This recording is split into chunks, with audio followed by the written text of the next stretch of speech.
You like it a coffee? You like it Really? After fucking 9 episodes, now it's you like it a coffee, you son of a bitch? I figured the 10th episode of our series is time to change it up.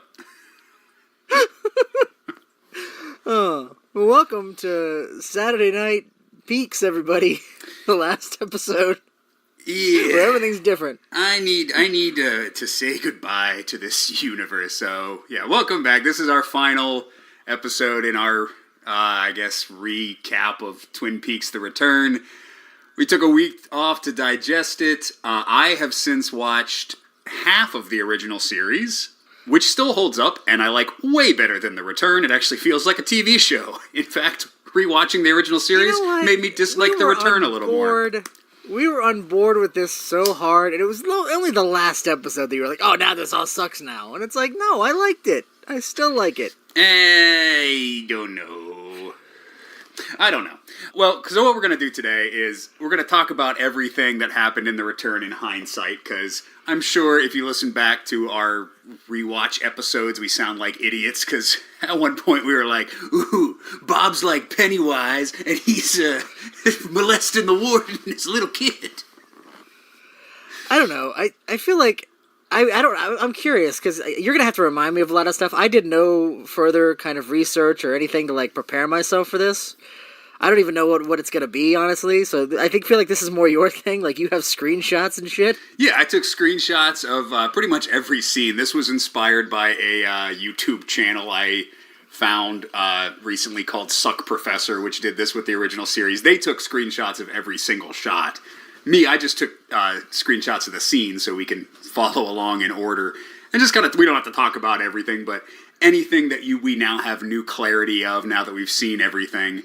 How has your week been digesting the series? You came away enjoying it more? Well, I didn't hate it when, talking specifically about how it ended, I didn't necessarily hate it when we watched it. To even say I was disappointed, I don't have any further insights as to what it all meant, but I think just thinking about the whole series overall, I'm mostly positive. I'm like 80% this was great, and 20% I didn't like this, I didn't like that, I didn't like the guy with the green hand. But, I don't know. All the stuff I didn't like, it was kind of incidental. The big stuff I liked. Well, that's why I think it'll be fun to go through, because I'm sure when we go through this series again, half of this shit is going to be like, oh yeah, I forgot that happened, and it totally could have been cut. But yeah, I've come away from the series, like, I don't know. The week after watching it, I was just kind of like, I'm starting to like it less and less. And like I said, watching the original series makes me like it less and less. But it's its own thing. The original series, it's its own thing. Fire Walk with Me is its own thing. The Return is its own thing. So if you think of them three different entities, it's fine. But I don't know. You said you watched half the original series. Are you talking about half of what's worth watching, which is up to episode 10 of season 2? Or did you watch... did you at least get up to Leland Palmer? I just got to Squiggy. Squiggy just showed up. You say that as if I'm going to remember, that was clearly season 2, episode 3, or whatever. I believe it. No, I think it's season 2, episode 5 is what I want. I'm recovering from, I just got my wisdom teeth out on Tuesday. So, Tuesday and Wednesday, I just kind of started doing a binge. And yeah, I'm up to, I just got to, they arrested Leland Palmer for murdering Jacques Renault. Oh, okay. Which I don't know if you mentioned that. The guy who played Jacques Renault actually just died recently. Yeah. But no, because what I was saying was, you got up to, you haven't gotten to even through what I consider to be peak Twin Peaks, which is basically everything up to them catching Leland Palmer, and then it's like immediately after that. I like, what's his name? The villain. Wyndham Earl. I can't think of it. Wyndham Earl. I like his stuff, and there's some kooky mythology shit. But you talk about this the new season, and that could have been cut. There's so much of the original series that should have been cut. Again, we talk about the James shit. Yeah. I feel like you just have to kind of accept that about Twin Peaks. But it's different when it was like a TV show, and they're doing season 2, and the network's like, you have to solve Laura Palmer's murder, and they're like, okay, we'll do that, and now we have, to scramble to figure out how to finish the fucking rest of the season. That's understandable. When you're telling me, we're going to make 18 episodes of Twin Peaks, we've been working on writing this, we're going to shoot the whole thing, and we have it mapped out from beginning to end, and you're gonna give me Wally Brando and itchy rashy armpits, then I'm like, yeah, you could have cut that shit out. Like, I forgive them when they're like, oh fuck, we're flying by the seat of our pants. I don't know, Wyndham Earl. Well, no, but it's not even just the back half of season 2, though. I mean, a lot of the James and Donna shit from season 1 is boring as fuck. Yeah, but at least it adds. I didn't mind watching that. The pace of the original series was great. Like, I was just binge watching that, and I wasn't like feeling it at all. Every episode is paced nice, has a nice beginning, middle, and end. So unlike The Return, which, like, every problem I had with Twin Peaks: The Return, I was like, oh, I remember why I like the show by watching the original series. See, but I don't know. I remember, and again, maybe when we go through it, I will change my opinion of this. I feel like when I rewatched the original series for this podcast, I like the stuff that wasn't mythology, the stuff that was just like soap opera shit. Even if I wasn't necessarily hating it or feeling like, oh, let's fast forward through this, I still was like, I know I don't care about any of this. And there's stuff like that in the new show like that, but there's less of it. There's more mythology stuff where I'm going like, oh, where's this going to go? And not all of it necessarily went anywhere or went to a place where I liked it to go, but there was at least more stuff that was engaging that part of my brain and less stuff that was, Big Ed and Norma are back together. Like, that was like a couple scenes, whereas in the original show, it's like every fucking episode has to have Big Ed and Norma, and where are they going to get together? I don't give a shit. Yeah, I know, but I thought it was cute. I don't know. I mean, I like those characters still, but, it's just, I don't care, because I want to know what the fuck Bob is about. What's he doing? Yeah, but also, like, there's bigger stakes in the original series than, like, ooh, what's Norma gonna do about her fucking pies? Like, that shit I don't care about, but, like, watching I was like, oh, yeah, I'm kind of getting into this Hank Jennings subplot, I kind of like him as a bad guy, he's working with Ben Horn, everything's connected that way. Alright, so yeah, let's just jump into it, because there's good stuff and there's bad stuff about The Return.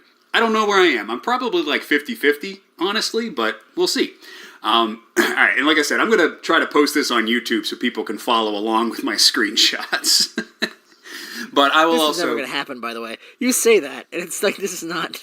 I'm never going to see a YouTube channel of our fucking podcast. You never know. I tried with episode 1, and then I couldn't render it. Like, the file was too big, so I'm still working on it. Exactly. That's why. I don't think we're... Because you're going to get lazy, because we're Baileys. We always get lazy. It took like 3 hours to edit it, and I was like really proud of it. I was like, oh, cool, because I just put like screenshots and clips of the show in, and I was having fun with it, and then I was like, all right, time to export this file, and then like my computer crashed halfway through because it was too big, and I was like, well, fuck it.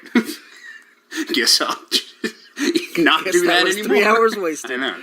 Much like probably a good 3 hours of The Return. I would say that's probably the amount of material you could have cut. Exactly, and it's not like Showtime didn't demand 18 episodes, but yeah, let's jump into it. So we start with Laura Palmer telling Coop, see you again in 25 years, that's fun.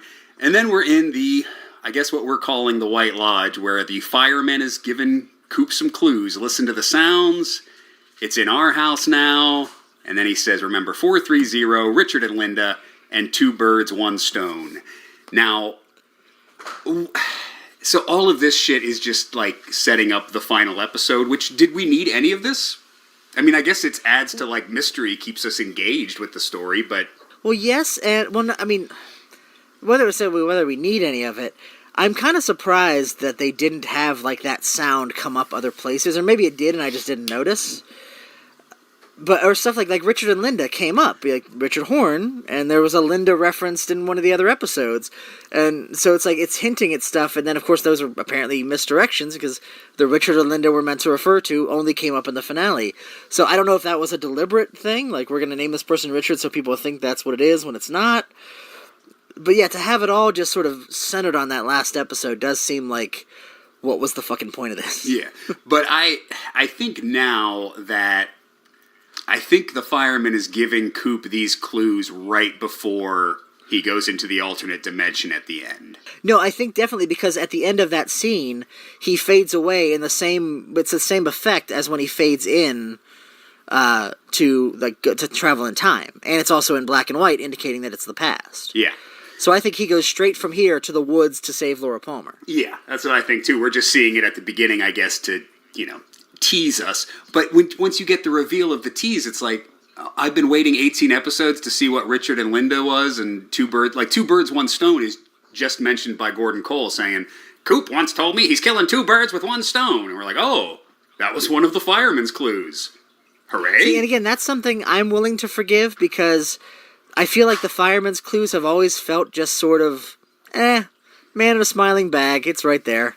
You know, what I mean, they've always been sort of just like, this is proof that what I'm saying is true. You're gonna find this somewhere, and then it comes up. You know, the gum you like is gonna come back in style. A guy just says that. So he says, remember Richard and Linda, but when Coop does wake up in the final episode, he seems to not know what that means. Is that important that he seems to have forgotten Richard and Linda? Well, that's the other thing with judging a lot of this kind of stuff, the stuff that is specifically finale-based, is neither of us really has a good handle, and maybe you've come up to a better conclusion in the intervening weeks, but like I don't have a good handle on what any of that meant, so how this relates to that, I don't know. Yeah, neither do I. I mean, his lack of memory and his feeling out of place in that world in the last episode is definitely important. I don't know if we're supposed to take from that he failed his mission because he failed to remember everything he was supposed to, or if that's the thing, I don't know. I feel like what I took from that was when he says, what year is it? Right after saying we live in a dream, he's basically becoming another Philip Jeffries. He's on this weird odyssey and he's not going to come back. And I think that was just sort of linking that. I don't know that the fact that he's literally doesn't know what year it is matters, or the fact that he doesn't know Richard. I don't know if that matters specifically or just he's now a man out of time and space. Yeah, and then the giant tells him he's far away, and Coop disappears. And then we got Dr. Jacoby buying some shovels. So what are your feelings about Dr. Jacoby? You know, this is another thing where, like, I liked where it was going. The only problem is it didn't go anywhere. Yeah. Again, my thing is, if Nadine had taken that shovel and beaten Bob to death in the last episode, all of this would have been justified. Or if just they got together, because they kind of teased, like, because later on, you know, Dr. Jacoby is Dr. Amp. He's like this right-wing talking head guy on YouTube. And Nadine is his biggest fan. And then they meet, Nadine and Dr. Jacoby. But, like, nothing comes of that scene. I guess Nadine gets the courage or, like, I don't know, the wherewithal to break up with Big Ed finally. But what if they should have gotten together or something, you know? Or anything. I mean, it just feels like both of those storylines just kind of fizzle out. And it becomes a setup for the Big Ed and Norma thing, which I don't know if David Lynch was just like, well, that's the thing people care about. Are they going to get together? And nobody cares about Nadine, but why bring her back in the first place if you're not going to do anything? Yeah. You know? You can just say she died in between shows. That is probably my biggest problem with this show as we'll go along. The people and the characters they brought back don't do shit, and then the new characters I don't like. So then we cut to the box. The box is, I don't know if I guess I liked the box at the time, but looking back on it, I don't really give a shit, because again, I wish they would have done a little more with it. I don't need it explained fully to me, but I would like, the only answers I've seen about the box are, well, this is a metaphor. This is David Lynch saying, someone's watching this box and waiting for something to happen, just like you're watching the show waiting for something to happen. And if that's the reason for this box, I hate that. Because, like, if David Lynch is just fucking with us, he's making the show. It's like he's saying, like, here's a bunch of, like, boring shit that's not going to keep your interest, and I'm going to make fun of you for watching it. Well, yeah, and we both kind of ultimately came to the point of not analyzing the show symbolically.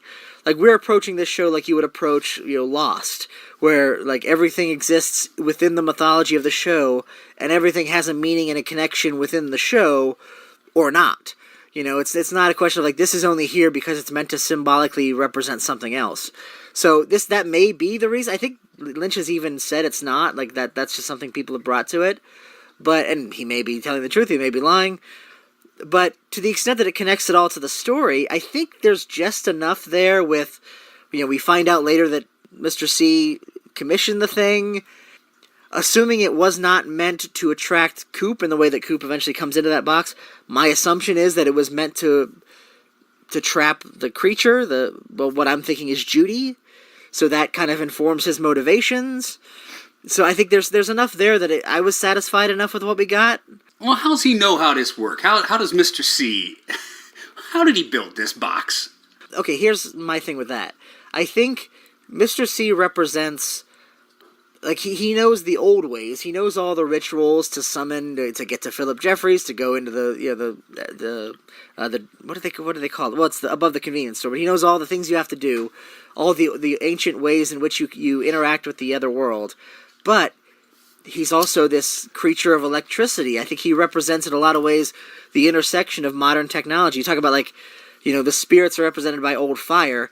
These evil spirits are represented by electricity, which is like a new kind of fire. So, like, the idea that he has all this weird technological know-how. So this is like the synthesis of, like, I want to do something ancient, like ancient magic where we create portals to other worlds, but I'm going to use science to do it. I think that's sort of the idea behind that. So this little creature is, you're saying this is Judy. I'm not 100% convinced. The only reason I say that is because, you're at least clear that this is the same creature that we see in episode 8. Yes. That's sort of spitting out all the evil into the world. Whose build is the experiment in the credits. Yes. It seems to me, and remember, the fireman was billed as question mark in the credits before we got the name. Right. So I don't think that's an indication necessarily that it's not Judy. Right. He's not going to say this person as Judy. Because then we also get the plot point of there's a thing that is, like, over the mountain in the pictures, and that's the image that Bob's looking for. And then when Cole says it's a force of great evil or whatever, what else is that other than that thing that's spitting out all the evil into the world? I guess, but I don't know. I wish that we would have seen it more than twice. Well, I think we did. I think we saw it twice there, but I think we also saw it possessing Sarah Palmer. Well, yeah, I know. I guess we've seen evil everywhere. I guess maybe if you look deeper, maybe that's the evil that's infecting all of Twin Peaks. Maybe fucking Judy is in those rashy armpits we see later. Well, and they talk about in the original series the evil in the woods. I think this is a personification of that evil.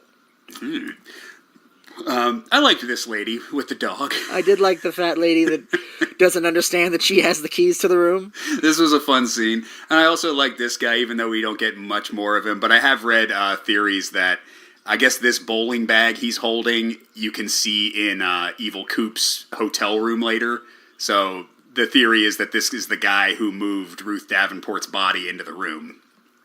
Yeah, and that's him getting paid off. Yeah, we never. But doesn't he have a phone conversation where he's like, "Yeah, I got it done" or something? And he's like, "Why did you send the cops here? And this is my money; it's all mine." So yeah, I guess he's definitely up to shady shit. What shady shit? We don't know 100% certain, but I guess with the appearance of his bowling bag, we can assume he's a Coop henchman. Ruth Davenport's body. This is a weird thing, though. I do want to just talk about that for a second. Just the way David Lynch does his storytelling. Where, like, just the idea that he would put this in here, because, like, you don't need this scene. Like, you can just establish in dialogue later, like, Mr. C says, like, yeah, I paid somebody to put the body in the room. Like, you show this scene disconnected from anything so that we have to make that connection and figure out, like, oh, maybe this is the guy that did that. That's such a weird approach to storytelling. If you don't, then this is just a weird scene that you go, like, well, what was that guy about? And, like... But why not just make it streamlined and just say, like, yeah, no, this happened or it didn't? I know. Like, even if the show came out and, like, this guy came back and he's like, oh, hey, thanks, Mr. C, for giving me that bowling bag full of money. I moved that body for you, buddy. Like, that wouldn't add anything to the show. Well, the only reason to do something like this in a normal show would be to, have him come back, or even just, like, as a dead body, and so that Gordon Cole finds him, and it's like, oh, this must be the guy. And then, like, that's the payoff to it, where it's like, oh, this guy must have moved Ruth Davenport's body, and that's a connection they make that then puts them further along in the investigation. So, like, there's a reason for it to be there in universe. The way it is, it's just like, it's a clue without any connection to other clues, so what's the point of having it as a clue? Yeah, and it's weird that in episode 1, we're setting up these characters that we're never going to see again. Like, I was interested in these people. I was interested in these characters in Buckhorn, North Dakota, but they're not in any episode other than episode 1. Ruth Davenport's body is found. Well, Ruth Davenport's head is found with Major Briggs's body. That don't look like Don Davis's body to me. Does that look like Don Davis's ass? I don't know. I mean, I'm not well versed in Don Davis's ass. I don't know. That's just not what I imagined Don Davis's ass to look like. Well, I mean, and remember, it's also Don Davis's ass circa 1990, so That's true. It could be a different ass. That's true. Log Lady tells Hawk something. What does she tell? Oh, she basically sets up. There's something missing, and it has to do with your heritage, which is something that gets paid off. Sort of. Yeah, sort of. Like it gets paid off, sort of. There's so many like interesting little things here that just like you forget about because what did that lead to? He found the diary pages, but what did that lead to? Nothing. Well, I think weren't the diary pages? Wasn't that the first instance of them knowing that there were multiple Coopers? Because that was when she wrote the thing in that diary page that she read was Annie's message from Fire Walk with Me that said the good Cooper is in the lodge. Yeah, but they never brought that back up again. Do you think Hawk used that knowledge to? He didn't do anything because Hawk wasn't even in like the main battle. That's what I was hoping would happen, is that Hawk would have something to do with this. Because, like, Hawk's got that living map, he's got the clues from the log lady, he found the diary pages, but then he doesn't do anything. Like, Hawk should have played a big part in this series, and he just didn't. Well, I think, ultimately, at least for the purposes of the narrative, it's the first of a 3-point... of like this, and then they find the thing that Major Briggs had that says Coop, and they're like 2 Coopers, and then you get to the end where that is in Truman's head when he's talking to Cooper, so he immediately suspects that, well, maybe there's another Cooper, maybe this Cooper I'm talking to isn't the right Cooper. You know, the idea that he would be as willing to, entertain that, absent these 2 events. Okay. I feel like that's all it's for. But if he didn't entertain that, if he didn't know that knowledge, what would have been different? The same thing would have happened. Lucy still would have came in and shot him. That's the thing. I think this would have worked better if he was the one who shot, and it was like he maybe wouldn't have shot Cooper if he thought he was the real Cooper. But he has enough information to think maybe he's not. That way he can pull the trigger, which would make even more sense if it was the actual Harry Truman who was his friend. I feel like that scene was originally written that way. So, but then when he didn't come back, they just replaced it with a different actor. But I feel like it was originally like, this is my friend, but I have some evidence that maybe he's not my friend. Can I pull the trigger or not? It's sort of like that classic, I got 2 people, I don't know which one to shoot because they look the same thing. Yeah, that would have been great. But they saved all of that stuff for like a 10-minute chunk in episode 17 instead of, I don't know, building out that tension a little bit. Well, Michael Ontkean didn't want to come back. Yeah. Matthew Lillard gets arrested for the murder of Ruth Davenport. Hawk starts looking for some clues. Matthew Lillard gets questioned. And then what's up with this little piece of flesh in the trunk? Do we ever get... What is that? Did they determine what it was? Like what kind of... Because it just looks like skin. Is it like a tongue, or... I don't think they ever brought it back up again. I think they just find it in the... Oh, maybe... I guess it's probably just planted there. It's probably something of Ruth Davenport's that they planted in Matthew Lillard's car to pin it on him. We're pretty much of the conclusion that this was Mr. C and his group, presumably whether it's the Woodsman or other humans working for him that were doing all of this? Yeah, I'm a little confused about that because I guess when we get to the zone, Ruth Davenport had the coordinates written on her arm. So what happened there? Well, I guess... Well, the thing I'm not clear on is, why does Mr. C want the FBI in the investigation? Because it seems like he's going to great lengths to leave them deliberate clues to pull them in. And we'll find out later, placing Dougie with, Janie E., who happens to be the cousin to the tulpa that he's later in with them. I think all of that seems... And I think he puts the ring in the body as well. Like, there's a lot of stuff where it seems like he wants them to be following him. Oh, I thought the ring was put in the body by the fireman, but we can talk about that later. Okay, Woodsman in the jail cell. That's also possible. Woodsman in the jail cell. This is pretty cool. It's just a setup to the Woodsman. I got no problem with this. Well, the effect is a bit silly. Where his head kind of flies up. Yeah, that was comical. And then Mr. Todd. Fuck Mr. Todd. Get him out of this show. Don't like him. Don't care about him. Don't need to know that Coop has like a guy who works in an office that kind of dispatches goons. Why did we need Mr. Todd? And this was another thing where I kind of liked this as it was going. The problem is just the lack of payoff. Well, I kind of consider it a payoff because the dummy that they use when they blow him up at the end is great.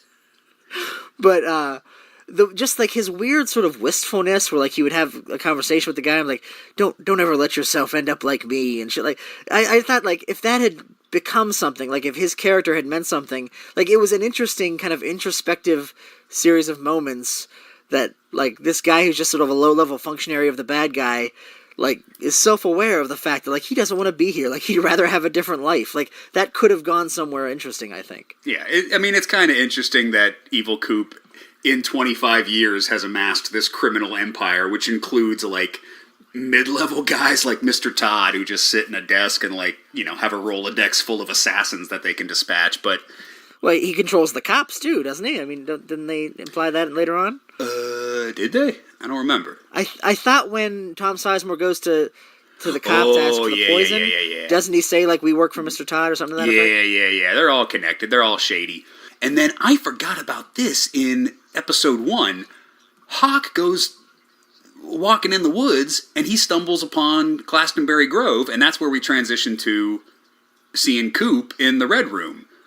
As I was watching episode 1 and grabbing screenshots, I was like, fuck, Hawk was at the curtains and the oil pit. Well, remember... Like, why the fuck didn't he do anything with that? Well, because remember, it was established in the previous... And that's actually the part you haven't seen yet with Wyndham Earl. The curtains don't just open at any time. It had to be like a confluence of events. It was like Saturn in alignment and all this shit. And you needed a moment of fear. That's why he abducted Annie. I remember So, like, that. it's not like he would have just stumbled into it had he just walked forward, you know? I don't know. But this got me excited. Like, maybe... Because all that happens in this scene is Hawk just, like, looks weird. And he's like, what? What's that? And then we just see, like, the overlay of the curtains, and we cut to the Red Room. But, yeah, I mean, man, I really wanted to see Hawk, like, fucking go in that Red Room and pull Coop out. That's what I wanted to see. Yeah, well, but again, that's also in retrospect of we know how long he stays either in the Red Room or as Dougie. And so now you're fantasizing, oh, what if Hawk had just rescued him and then we'd had Coop for the whole show? Yeah, in episode 1, Hawk's like, what's these fucking curtains? Oh, I know, I'll go in those curtains. Hey, Coop, get the fuck out of these curtains. I mean, as someone who defended Dougie through the entirety of the show and has no regrets about the Dougie storyline, and I feel like if we'd had Coop through the whole series, at least based on the story we got, like, it wouldn't have made any sense because... like, he would have just solved the problem right away. Yeah, well, once you see the conclusion, it makes sense why they dragged it out. Because Coop is a man of action, as we've seen so many times. He solved Laura Palmer's murder in, like, 2 weeks, because every episode of Twin Peaks is a day. So, he actually solved that murder pretty quick, and in this episode, he wakes up from the coma and he's like, don't worry, I know exactly what to do to kill this evil doppelganger. And that's also the problem when you already established that he has a weird magical wise man on his side who knows everything and can just tell you in obscure riddles like, hey, this is everything you need to do to solve the problem. Like, then you can't really have a story after that. And that's another problem I got with the show when we'll get into. When these gods basically can do whatever the fuck they want, why should I care? Alright, but then this scene, I'm curious. Okay, so we're in the Red Room. Coop's talking to Mike, the one-armed man. Laura Palmer takes her face off, and we just see white light emanating. Now, I guess, so Laura Palmer is just like the all-being entity of good, right? I guess that's what we're going with? Well, I think this is our first clue to what we eventually get revealed in episode 8, that there is a lodge entity that resembles Laura Palmer that I think presumably was possessing the body of the physical living person, Laura Palmer. I think that because in the first dream sequence back in episode 3, the little man from another place, Mike, who is a Black Lodge entity, looks over to the Laura Palmer sitting next to him and says, "This is my cousin, but doesn't she look a lot like Laura Palmer?" And for years, I think we took that to mean cousin, and we eventually see that she's got an identical cousin. That's a clue to that. No, I think he's saying that literally. This is my cousin, a White Lodge entity, but doesn't she look a lot like Laura Palmer? But she's not Laura Palmer. Well, this one says... It's not the spirit of Laura Palmer, it's a lodge entity anyway. This one says she is Laura Palmer, and she is dead. That's one of the lines she has. She says, I am Laura Palmer, and then Coop's like, but Laura Palmer's dead, and she's like, I am dead. I think she says that right before she takes her face off. Well, she says, I'm dead, yet I live. Yeah, yes. Because I think the idea is that, yeah, she is a version of Laura Palmer that was sent into... Like, I think there's I think the Laura Palmer that we see in the show and in Fire Walk With Me that's alive is a human being who is possessed by a lodge entity that is this being that was sent in that glowing orb. I think that's the implication from that. Or at least that's what I've taken from this. Yes. So yeah, she does the whisper thing, which when did we reveal the whisper? I'm not that far in the series. That's right when, like, I guess everything they're all in the roadhouse together, right? I kind of remember. I want to say that. I don't even remember. I just watched it a couple weeks ago, but I think it was when he gathers everyone and we find out that's when we find out Leland Palmer was the killer, because she leans in and says, "My father killed me," and that's when there's the lightning strikes, and that's when we get the gum line as well. My favorite, that gum you like is coming back in style, and it keeps like freeze framing, and then it's the realization. And I don't think we as an audience necessarily get it. Or maybe we do. I can't remember. I think that is that right before we see Leland turn into Bob and kill Maddie. You know what? It might be. Yeah. Okay. I haven't gotten that far. The scene I'm talking about that I'm thinking of is after that, where we know but the characters don't know. So yeah. Okay. Yeah. Do you think that in the original series we heard Laura whisper, "My father killed me"? Does she always say that? Because we see her whisper in Coop's ear like twice. I guess it's the same time, but does she always say, "My father killed me"? Well, of course, did she actually say that, or is that just his interpretation of a dream that is informing him of a fact in reality, whereas what she actually whispered is something else? Right.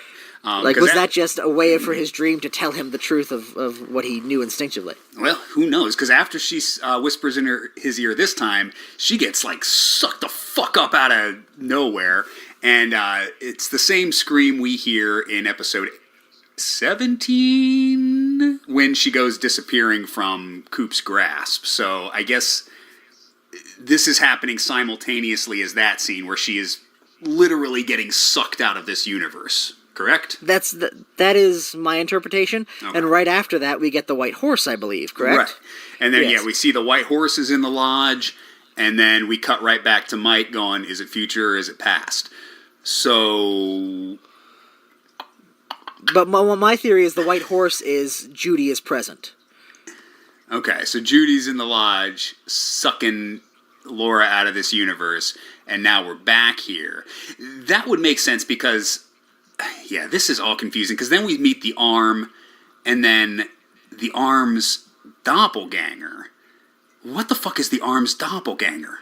We met the Arm's doppelganger, or maybe you never saw it, but in the last episode of Season 2, the Arm has a doppelganger. Right. Okay, so that doppelganger is evil, and I guess that doppelganger, the Arm's doppelganger, pulled a trick or something, maybe was working with... Well, I'm assuming all the doppelgangers are working together, because remember, Mr. C is Coop's doppelganger, so I think the Arm's doppelganger wants to sabotage, their plan. Okay, and we basically see this scene play out twice, because we see it in the first episode, and then we see it in the last episode.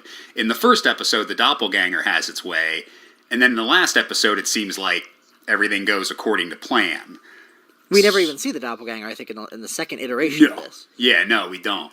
So I'm guessing maybe destroying Bob in episode 17, like, retconned all of this, and now we're seeing it play out again, but without all the evil shit that happened? I think so, yeah. I think the idea is that these entities exist outside of time, so that, like, you can change history and go back in time and alter shit, but, like, that's not going to alter what happens in the lodge. And conversely, if you kill Bob in the lodge, then, that's going to... Because, like, all time is sort of mixed up together, that can have, ramifications in the past. So, that can, he's not going to be there to fuck you up, the second time around. Gotcha.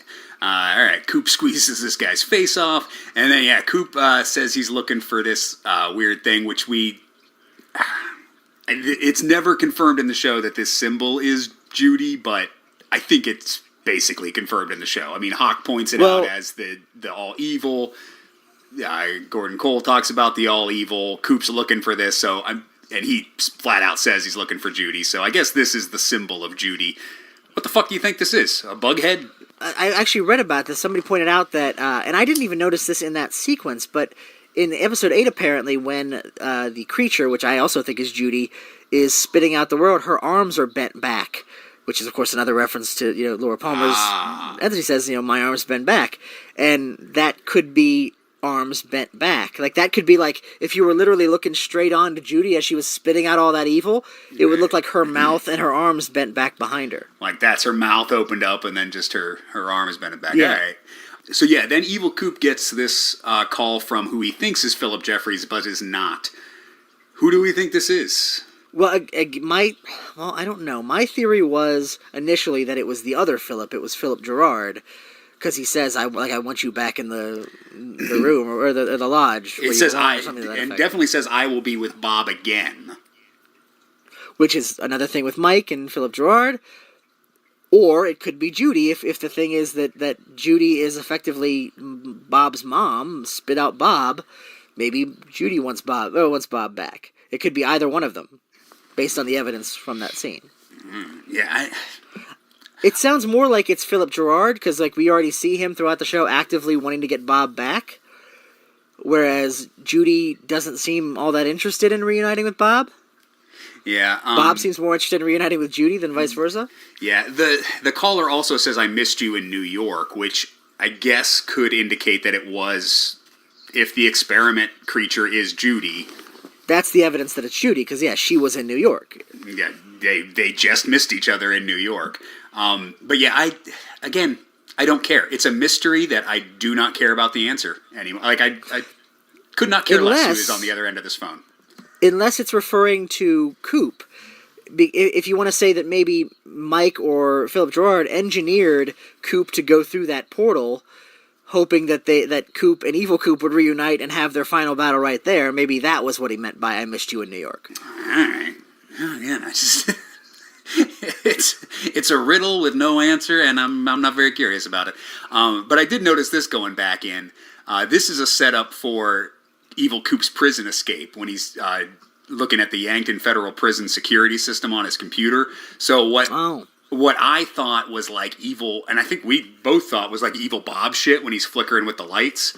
I think he's just figuring how to do that out on this computer, So he's already getting all the codes to plan his escape, which raises the question: why did he want to go to prison in the first place?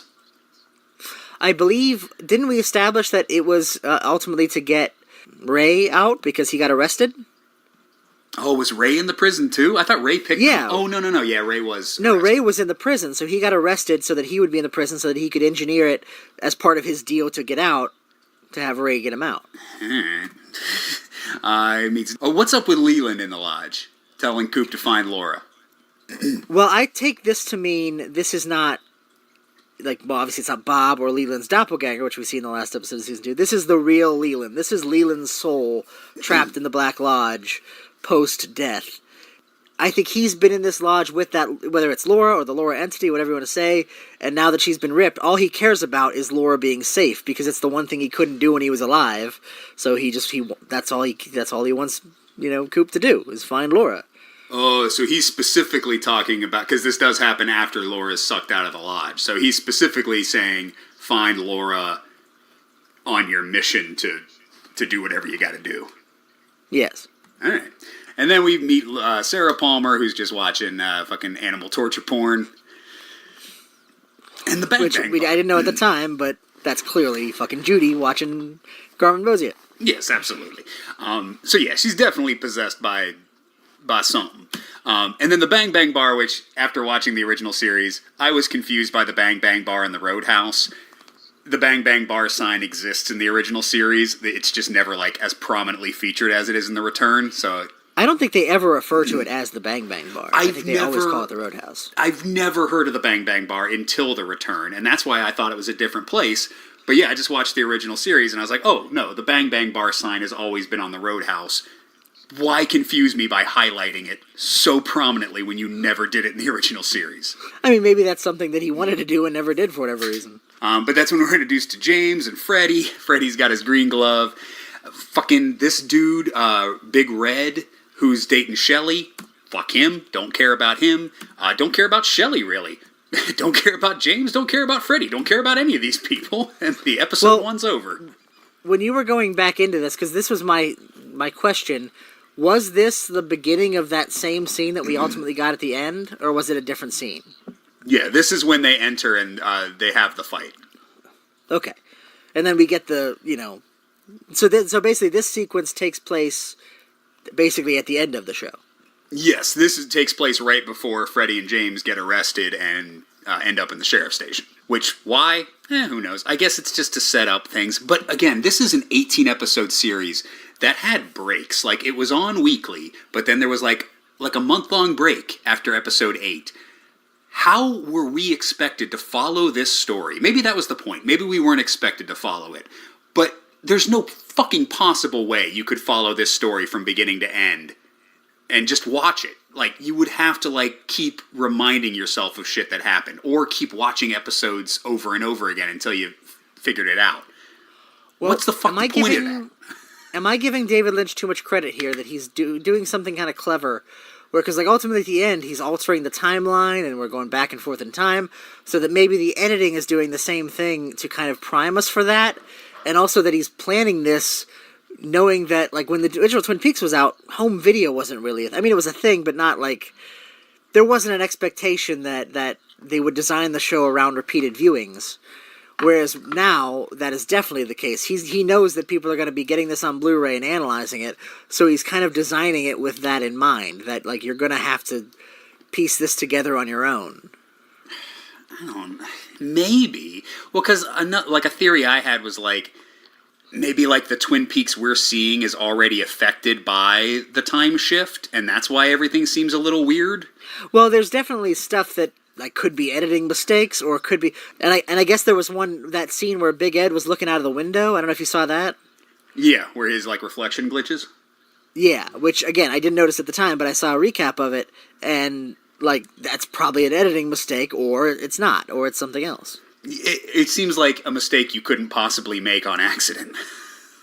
Yeah. You don't just glitch out someone's reflection, but then not glitch out the other side of the reflection.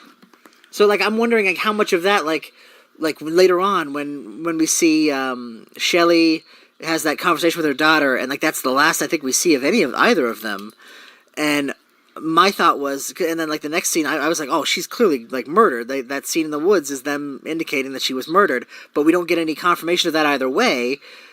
Is that because, there isn't? Maybe in one timeline she was murdered and one she isn't, so it's like a Schrodinger's cat sort of thing. We're supposed to kind of, say it exists in either... Because I think I looked that up in the... I haven't read it yet, but the final dossier, there's no mention of that character dying.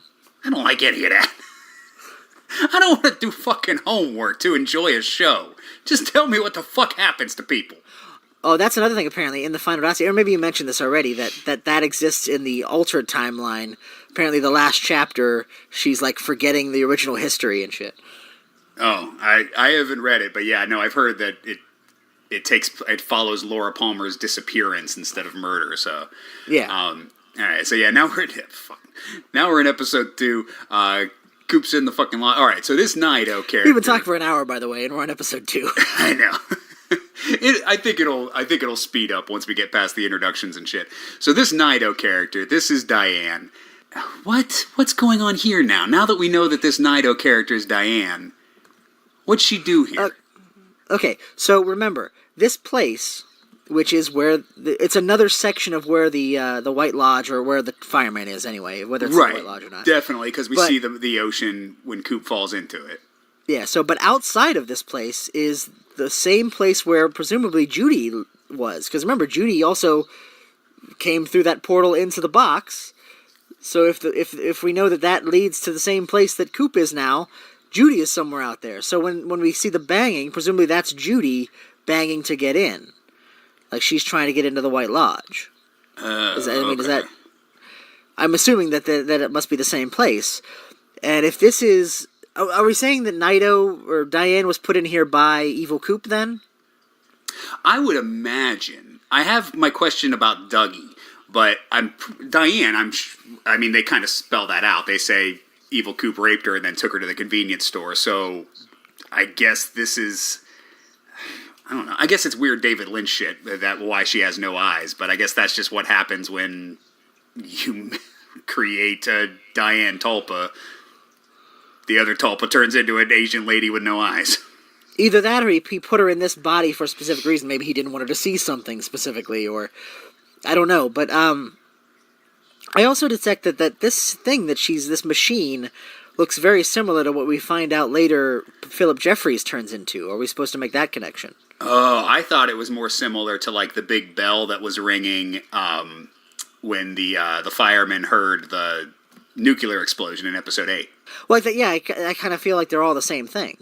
Yeah, they're all like the same kind of mechanism. Didn't really, but she like switches it off, which I guess and then spits her out. So I don't know what she's doing here. Doesn't that change this? Because remember, Coop's gonna go through one of the plugs, the circuit breakers, but it has the wrong number on it, so she stops him. And then I think when she does that, doesn't that change it to the right number? No, that's later when he meets this Ronette Pulaski girl. Yeah, but I thought the implication was that whatever Naito did on that machine is what made that number 3 instead of number 17 or whatever. Oh, all right, maybe. But then we see Major Briggs's floating head. What the fuck up with this? Well, and he says Blue Rose, I believe, right? Yes. So I think this is just, I don't know if it's just a reference to a clue to the Blue Rose is when weird shit happens, which we already kind of know, or if it's meant to indicate that he's supposed to find a Blue Rose case or something, or I don't know, but... Yeah, or if he's even giving him a clue. Maybe his head is so disoriented that he just has Blue Rose on the mind, I guess this is the spirit of Major Briggs, right? No, I think it's his head. Because remember, his headless body is out in the real world. I think his head was wedged in between worlds. His head's in the White Lodge, and his body's outside. Floating around in space. All right. Yeah. Then who the fuck is this bitch? Why is Ronette Pulaski in this universe? Well, I was trying to remember... Did Ronette Pulaski even die? I think she was still alive at the end of the show, wasn't she? Yeah. I believe so. I don't know if this is like a doppelganger situation, or if it's not meant to be Ronette Pulaski at all. It's just the same actress, like as a tribute, bring her back. Because she references her mom. Her mom is outside, and if I'm saying that's Judy, then is this just another entity that was spit out in that thing in the 30s or in the 40s or whatever? No idea. Is she helping Coop or her trying to hinder Coop? I guess helping. She gives him a clue. She says, when you get there, you'll already be there. And I guess she points him to the electrical socket, which leads him into Dougie. Was this what he was supposed to do? Because she's credited as American Girl. I don't know if that means anything, but there's the idea of like Americana in the 50s and the bomb and everything. So maybe she's like a representative of that. But originally, he was just supposed to go out of the curtains and go back into the world, except for the fact that Mr. C did all this shit with the tulpas to as a loophole. So was this the only way he was going to get out? Because we know that by going through it this way, he comes out without his memories and fucked up so maybe this was a trick. Maybe he wasn't supposed to do this. Maybe he was supposed to find his way back to the Red Room and go out the normal way. Maybe. I don't know.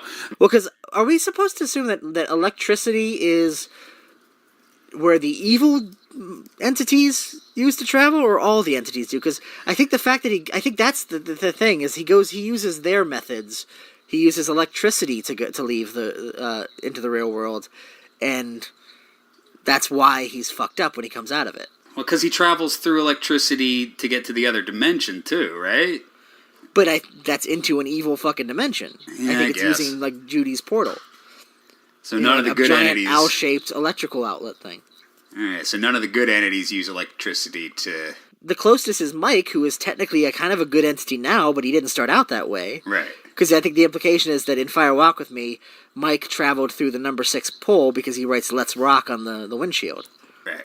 Now, fucking Dougie Jones. Who created Dougie Jones? You think it's Mr. C. Evil Coop? You think it's Mr. C. Yes. You don't? I think maybe it was Mike. Okay, then in that case, what did Mr. C mean when he said, "I have plans for that"? In the first episode, when in the first episode he says, like, they want me to go back into the Black Lodge, but I've got plans for that. I always took that to mean my plan was creating this Dougie Tulpa, especially when we find out that he created the Diane Tulpa. And especially if you think the other woman from the first episode is a Tulpa as well, then Mr. C's creating a lot of Tulpas. Yeah, that's kind of what I thought. I think there are multiple Coops and multiple Dianes. But I mean, they're all manufactured. So somebody has to do the manufacturing, and I feel like... I think the whole point of... I thought the whole point of it was that Coop physically himself would come out. I thought the Dougie Jones thing definitely feels like this is my distraction. You know, you'll replace Dougie instead of me. I thought that was the idea. All right, I don't know. I think you can interpret it both ways, because if Coop was supposed to go through this electrical outlet and into Dougie Jones, wouldn't it make sense that... And he's also wearing the Alcave ring. Wouldn't that make sense that Mike set this up as an escape for Coop? Because it just makes no sense to me that Dougie just happens to be married to Janie E., who just happens to be the cousin of the girl that Mr. C's working with. I feel like that was all sort of set up as part of the plan. My thinking was, because Mr. C also is the one that wants to assassinate Dougie. He's hiring all these assassins to kill him. My thinking was, the original plan was for Coop to replace Dougie, have the ring on his finger, and then they would kill Coop, and then he'd go back to the lodge. Oh. Alright, I don't know. Either way, again, I'm like, as I'm going through this, I'm like, I kind of don't care anymore. Well, because that's the thing. Ultimately, once you find out what Dougie's for as a narrative device, it's just, a means of not having Coop.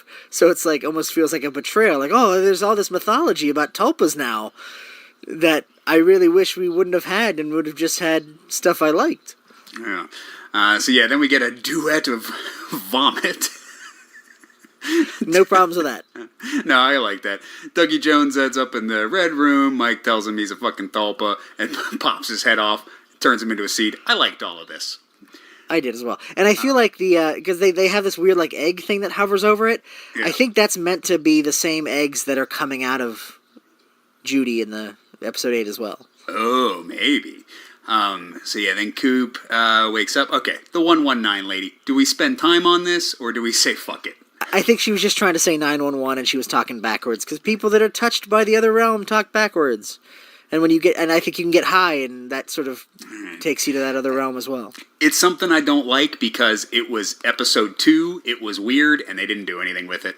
I did take note of this. Sometimes the Bang Bang Bar is, like, introduced straight on, and sometimes it's introduced with the reflection in, like, a pool, and I don't know if that's symbolic or anything or means anything, but I did notice at the end of episode 2, everybody's kind of dancing happy in the Bang Bang Bar as they listen to their music. Well, I'm curious if you were to line it up, and let's say you establish as a theory that every time we introduce the Bang Bang Bar from the sign, it's the real world. Every time we introduce the Bang Bang Bar from its reflection, it's something akin to Audrey's Black Lodge version of the Bang Bang Bar.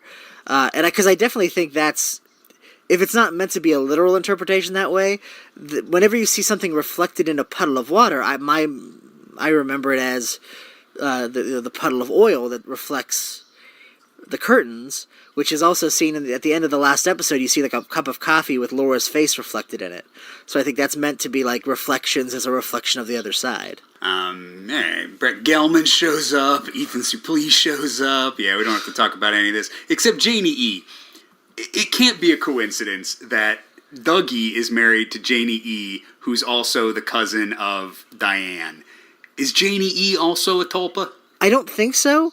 What I think happened was they met presumably sometime shortly after Dougie was created by Mr. C. I think Mr. C., possibly through the intervention of Diane, or the Diane Tulpa, sort of engineered that relationship. Maybe got somebody to introduce them and try to get them together for the purposes of setting this up. What purpose would, if Dougie Jones was created as like an escape plan for Bob, what's the purpose of giving him a fucking wife? Just to keep up appearances? Well, I think to keep him in one place, and to keep him in a place where he could be tracked, and like have some kind of family connection where, if he needed to, he could always send Diane over there to check up on things and figure out what's going on. Oh, okay, maybe, I guess. Oh, yeah, Richard Chamberlain was in the show, as was David Duchovny. Remember them? Did we need these scenes? Nope. I mean, it was fucking weird. Why the fuck is Richard Chamberlain in this show? Why is Richard Chamberlain in the show? And I do not understand this David Duchovny scene. We don't learn any information in it. It's just basically, I guess David Duchovny was free for a day, and I think David Lynch wanted to pat himself on the back for having a trans character on TV in 1990. Well, there's that. Plus, I feel like it's just a fun reference to the show. You didn't expect David Duchovny to come back as this character, and I think it's just a nice little nod to the fans. Yeah, I guess. Lucy doesn't understand cell phones. The Twin Peaks Sheriff Department is outfitted with cool new gear. Fucking Bobby Briggs, man. I wish Bobby Briggs played a more important part in this story. Yeah, I was surprised. I mean, he's the closest thing to a non-Coop protagonist, honestly. I mean, he seems like the heroic type. He's just not in the show a lot. I know. He was so good and so fun, and I wish they would have done more with him. He sees Laura Palmer's picture, and then the music starts playing, which was weird. I noticed something weird when I was watching the original series.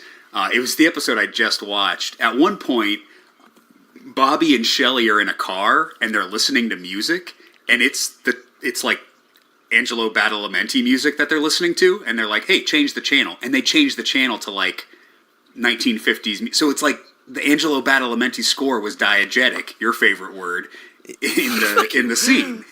They turned the channel away from the musical score, and the musical score was just oddly placed in this show. Like the actual Angelo Badalamenti music we get is sparse, and it comes in these weird random moments that just kind of feel out of place. Like it doesn't feel like the tone that they're going for when they play that music. Well, and I think Audrey's dance is also Badalamenti, isn't it? Yeah. And that, in the original, when you first see it, it's on the jukebox. She literally turns it on and dances to it. Ah, that's true. And I think you're supposed to. And the song, the jazz number in the when the man from the other place dances, I believe that's also Badalamenti. Is he hears it? He says, everywhere where we go, the birds sing a pretty song, and there's always music in the air. And so the implication is he's hearing that music as he's dancing to it. So yeah, the weird diegetic nature of that music was intentional in the original series. And I wonder, again, is it giving him too much credit? Is its disjointed inclusion in this show also the point? Is it, again, this idea that Twin Peaks is wrong? It's come back wrong. Evil has infected it, so even that, like that thing that's supposed to keep us on an even keel no longer does. Now it just seems out of place. Maybe. If that's the case, I don't like it. As I was watching the original series, I was like, man, I love the music of it. Like, fucking every scene just starts with like a boo-doo-doo-doon-doon-doon. I'm like, this just gets me in the mood for the show. Because, like, there's that moment in the Audrey scene later in the series, in episode 16, where the guy literally says, "It's Audrey's dance," as if the music is real. And, like, that's supposed to, like, take you out of it. Like, wait a minute, no, that's not what that's called. Like, that's the, like, so there is some intentionality to that as well. I guess, but I don't know what the point of it was. And Wally fucking Brando.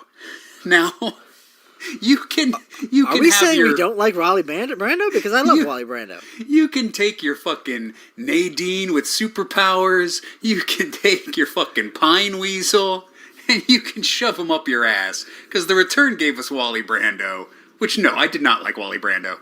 Well, okay, do you think they should have included him all, or they should have included him more so that it fit and made sense? It needs to make sense. Why is this scene included? Why did we need to spend time with Wally Brando? Because otherwise I think people would be asking what happened to their kid, because they were having a kid at the end of the first Why aren't people asking, where the fuck's Donna? Where the fuck is all these other characters we did? You think one person is like, wait a minute, I watched 18 episodes of The Return. They never mentioned once. Where's Dick Tremaine? We didn't hear about Dick Tremaine. But nobody likes Donna or Dick Tremaine. People wanted to know what happened to their kid. The kid that's never mentioned in the original series? Oh, I guess they are. It's casually mentioned once yet. that it might be the devil, yeah. Well, no, not their kid. That was the devil kid was the one that they adopted to see if they were prepared for fatherhood. Damn it, I forgot about that. I blocked out a lot of the end of season 2. Yeah, I don't believe, unless it was like towards the end of the series, I don't believe that that the kid was born yet. Yeah, Lucy, she's never... Oh, no, she's pregnant at the end, isn't she? She's pregnant, but I don't think she gives birth by the end of the second season. No, I don't think so. So yeah, I think if they'd not mentioned it at all, then it would have been a little weird. I don't necessarily think you need to see the kid, but, you know, at least say, like, oh yeah, Wally's at home, you know? Are you fucking kidding me? With everything that David Lynch didn't bring back from the original series, you're like, well, the one thing he had to bring back was Andy and Lucy's kid. And also, he has to be like fucking Marlon Brando and the Wild Ones for God knows why. Well, again, that's clearly a reference. Remember, James was based on that as well, was based on Marlon Brando and the Wild Ones. So, you know, I think that's a callback to that. So I don't know what it means, but that's what it is. Is it supposed to be silly, or is it supposed to be... What's the point of this scene? I'm more curious what Michael Cera is thinking. Like, is he doing it ironically? I mean, I guess he has to be, but, like, when he's talking to David Lynch, was David Lynch like, this is the serious thing I want you to do? And Michael Cera's like, you want me to do a Marlon Brando impression and say those things? And like, what does he think? Does he think there's great meaning here, or does he think like I'm just goofing around because I love Twin Peaks? I don't know. It's a goofy scene. He's doing a goofy voice, and it's Michael Cera, who's known primarily for comedy. I don't think this scene was meant to be anything other than here's a fucking goofy scene. But the thing is, for all you're saying you hate Wally Brando, I love Robert Forster in this scene, where he's just watching all of this happen and going, uh-huh, uh-huh. His reaction to Wally Brando was priceless. I wish they would have utilized that more. Like, if Robert Forster was just the audience surrogate, like, every time something weird happens, they just cut to Robert Forster and he's like, yeah, what the fuck is that? Like, that would have made a great running joke. I feel like it would have justified every bit of seemingly unnecessary weirdness of the show if you just have him standing going like, I don't get it. I don't get it at all. Yeah, what the fuck is going on here? There's a zombie kid. What's that about? Alright, so yeah, Gordon Cole and Albert meet Evil Coop in prison. Albert was one. Watching the original series again, Albert was always my favorite character, and I felt like he was a little wasted. He had a couple good lines in The Return, but he was mostly used as just like a reaction shot. Like when Gordon Cole was doing something stupid, they just cut to Albert's face. But like he didn't really have any like killer lines like he did in the original series. Yeah, no, it seemed like he was just there to be like he's the last one left to be a foil for Gordon Cole for those scenes. Otherwise, they would have to either introduce a new character or have Tammy pull double duty as that as well, you know, so, yeah. Which I think would have worked fine, but, I mean, I'm just glad to have him on the show. Oh, yeah, he's always good. He did have that one line where he's like, fuck Gene Kelly or something like that. Yeah. Gene Kelly, motherfucker. Yeah. But yeah, I don't know, as I was watching... But his rapport with the morgue lady was fun, there's some fun little bits. Yeah. But yeah, I forgot how much...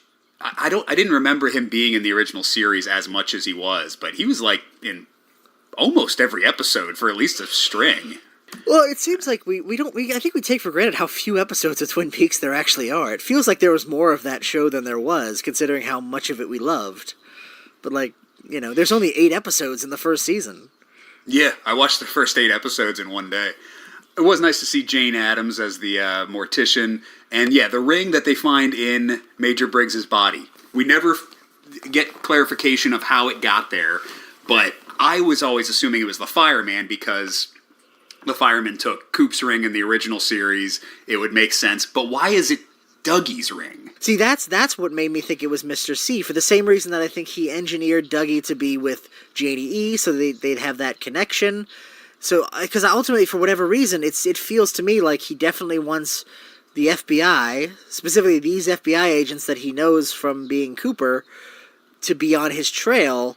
I think to wipe them all out ultimately. I think the idea was, I'll put my Diane in with them, and they can give them false leads, and we can also utilize their expertise to get, because I need these coordinates. So if they get them first, Diane will get them to me, and then when they've outlived their usefulness, I'll have them all in the same room where I can just wipe them out. I think that was the idea. I guess that is I mean, I don't think that's his master plan, but that's like part of his plan. Kind of like the end of The Godfather, where Michael's just killing all of his enemies. It's like a contingency plan. Yeah, he's like, well, I got to kill the warden, I got to kill all these other people. So yeah, maybe he just put that there to lead Gordon Cole there so he could wipe out Gordon Cole too. I don't know. Yeah, I think he was manipulating them to be on the same investigation he was on to find the coordinates, so that he would have, he would have that as a backup if he couldn't find them himself. Yeah, and as we're going through this show, I'm just seeing a lot of fucking red herrings. It's fucking, what was the guy's name? Leo Johnson is like a walking red herring in the original show. His whole existence is just, you think he's the killer, right? Like, no, of course he's not the killer. He's way too obvious, but that's why he's there. I guess, and you also got Ben Horn. He's got plastic all over his walls in his house because she was wrapped in plastic. Isn't that where they got the plastic? No, because it's clearly not him. I guess. All right. Oh, we do see Mike in the return. We didn't talk about him, but I didn't recognize him. Which is he supposed to either. be Mike, or is he just supposed to be the same actor playing a different character? No, I think he's supposed to be grown-up Mike doing a job interview for this fucking Steven guy. Robert Forster's wife. What do we think about that? I don't have a problem with this because, I mean, it's only a few scenes, but it leads to one of my favorite moments with, the asshole sheriff? Chad? Yeah, Chad, when they're talking, and he's like, yeah, they lost their son, and he has that moment, it's like, he couldn't handle being a soldier, wow. Like, that's the big moment you're like, fuck Chad, and that's where you get that, is through this character. Yeah, and I guess it's a interesting contrast because like the original Sheriff Truman had Josie, and that was pretty lame as I was watching it the past 2 days. But I'll take Robert Forster getting bitched at by his wife over Harry Truman necking with Josie Packard any day of the week, I guess. Yeah, I mean, and it's just, again, fun. He's a put upon sort of sitcom guy, basically. Yeah. This lady in the diner, Richard Horn, and then we get the kid getting hit by Richard Horn's truck, and Carl Rod witnessing the spirit of the little kid go up into the electrical wires. Well, I think it's very telling that it is fire, and we now know that the giant is called the Fireman. I think that's, something about like the soul. Our souls are essentially our fire, and he's one of the entities that manages fire. But I don't know. Why did we need to see it? I don't know. I think a lot of it is just sort of like, I think in David Lynch's mind, like that's clearing up something that people were confused by, but in a way that is only more confusing. But in his thing, it's like, here, this is the answer to that question that you don't even know you're asking.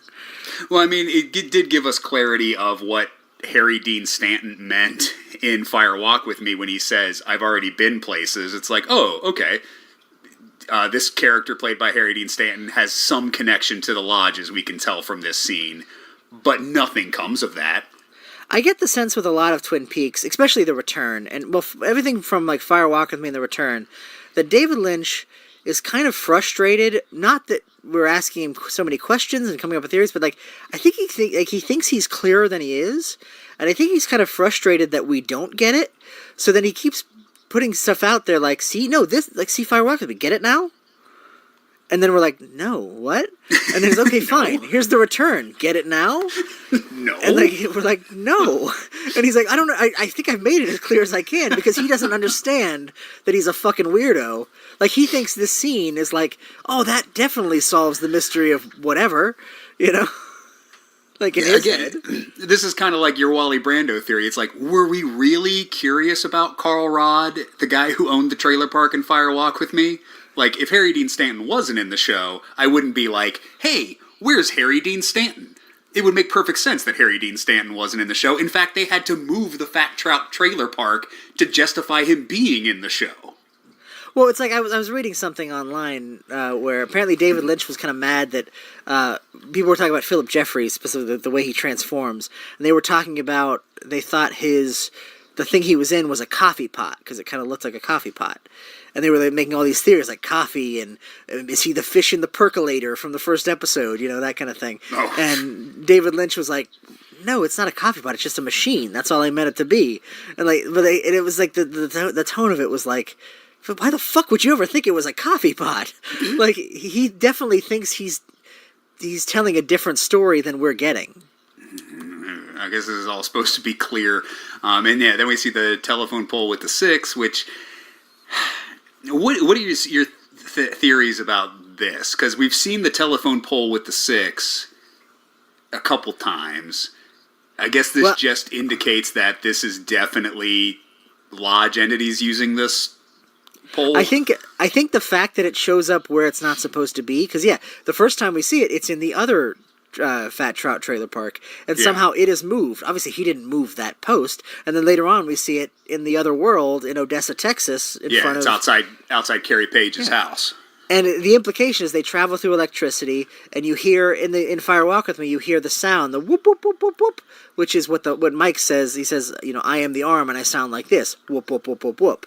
So the implication is he traveled through that thing, wrote "Let's Rock" on the car, placed his ring there for Chet Desmond to find, and he was present there setting everything up. So I think that's the idea, is that the evil entities travel through electricity, and that pole is like, it's almost like, they can move it wherever they want to go wherever they want.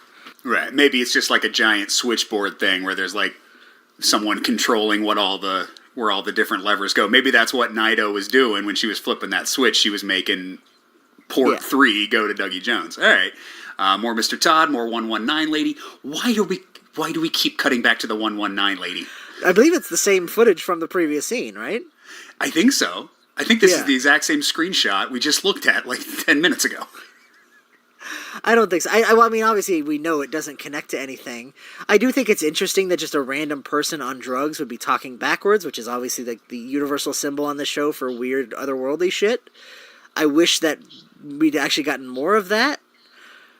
We skipped past a little bit when Evil Coop was in the jail. That was a thing we missed when we were watching it, but I saw later on that he says one of the words backwards by accident. And I think that's what Cole noticed that indicated to him that something was wrong. Yeah, he said very, very, but he said Erev very. Right. Yeah. We're introduced to Ike the Spike. Ike the Spike I liked. I didn't like that Ike the Spike was introduced in episode 4 and dispatched in episode 6. Like, what the fuck is the rush, It's like sometimes this show seems like it's like taking its sweet fucking time, and sometimes it's like, fuck, we gotta get Ike the Spike over there to Dougie Jones to kill him. And is it just a coincidence that he's a little person? Because again, my theory is that the people in the lodge pick hosts that physically look like them. The giant picks the really tall waiter guy, and I think my theory is also that Audrey's husband is a host of the Little Man. So, is this another host of the Little Man? I don't think so. Or is it kind of prejudice of me to just go like, he's a little person, he must be an evil monster from another dimension? Yeah, I don't think Ike the Spike has anything to do with the arm. I mean, there's no real indications that he does. Other than the next time we see him, the arm comes up and says, cut off his hand or whatever the fuck it is.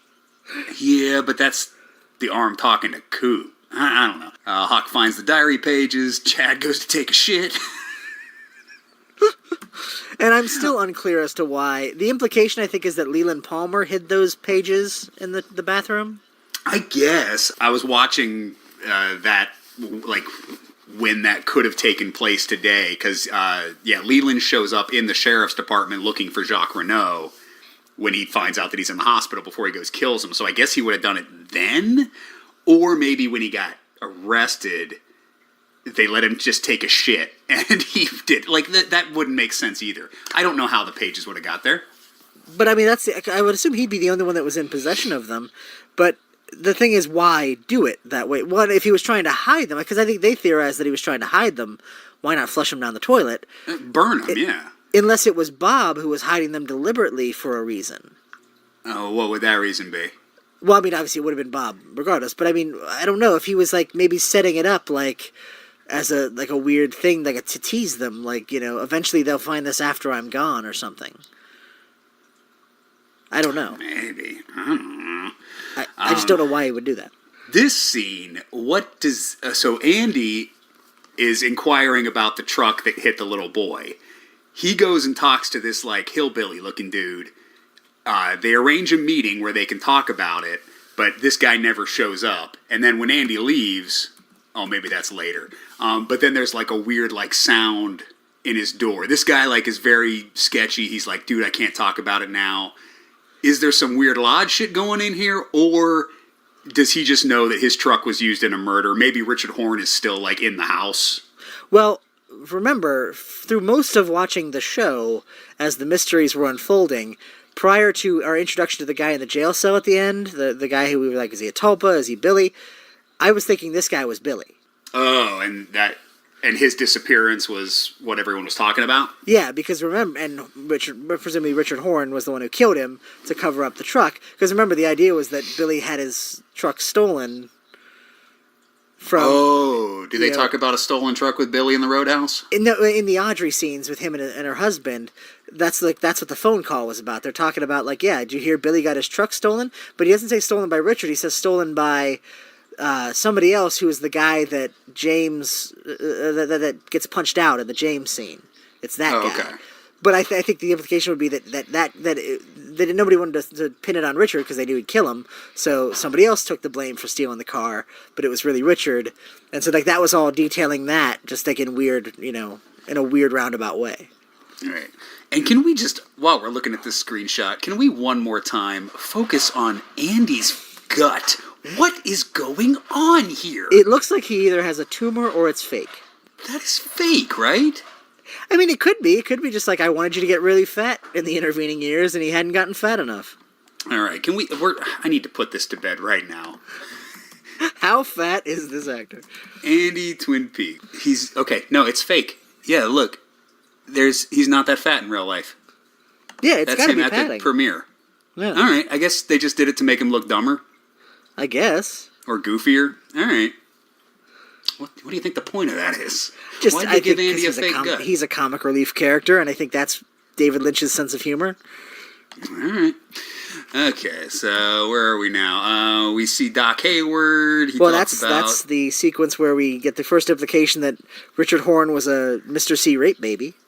Yep, that's that, and what we learn later kind of confirms all of that. That the first thing Evil Coop did is go and rape Audrey Horne.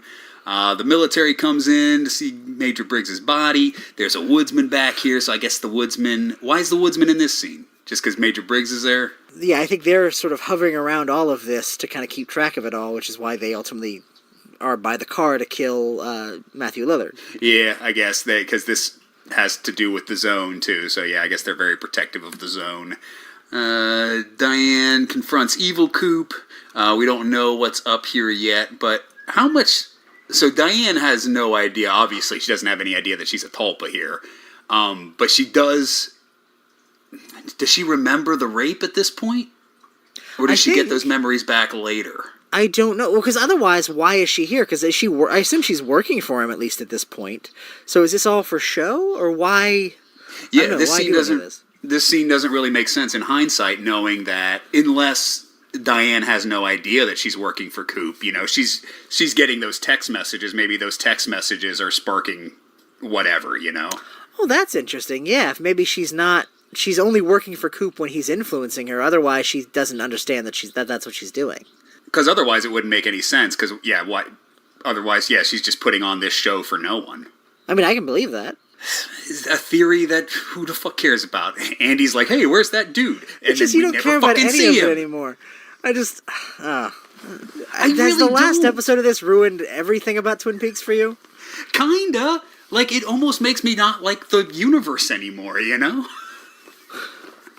Like the world. Because that's why I wanted to do this. Because as we go through, the last time we see that dude, Andy's like, where's that guy? He never showed up, and we never get any fucking closure from it.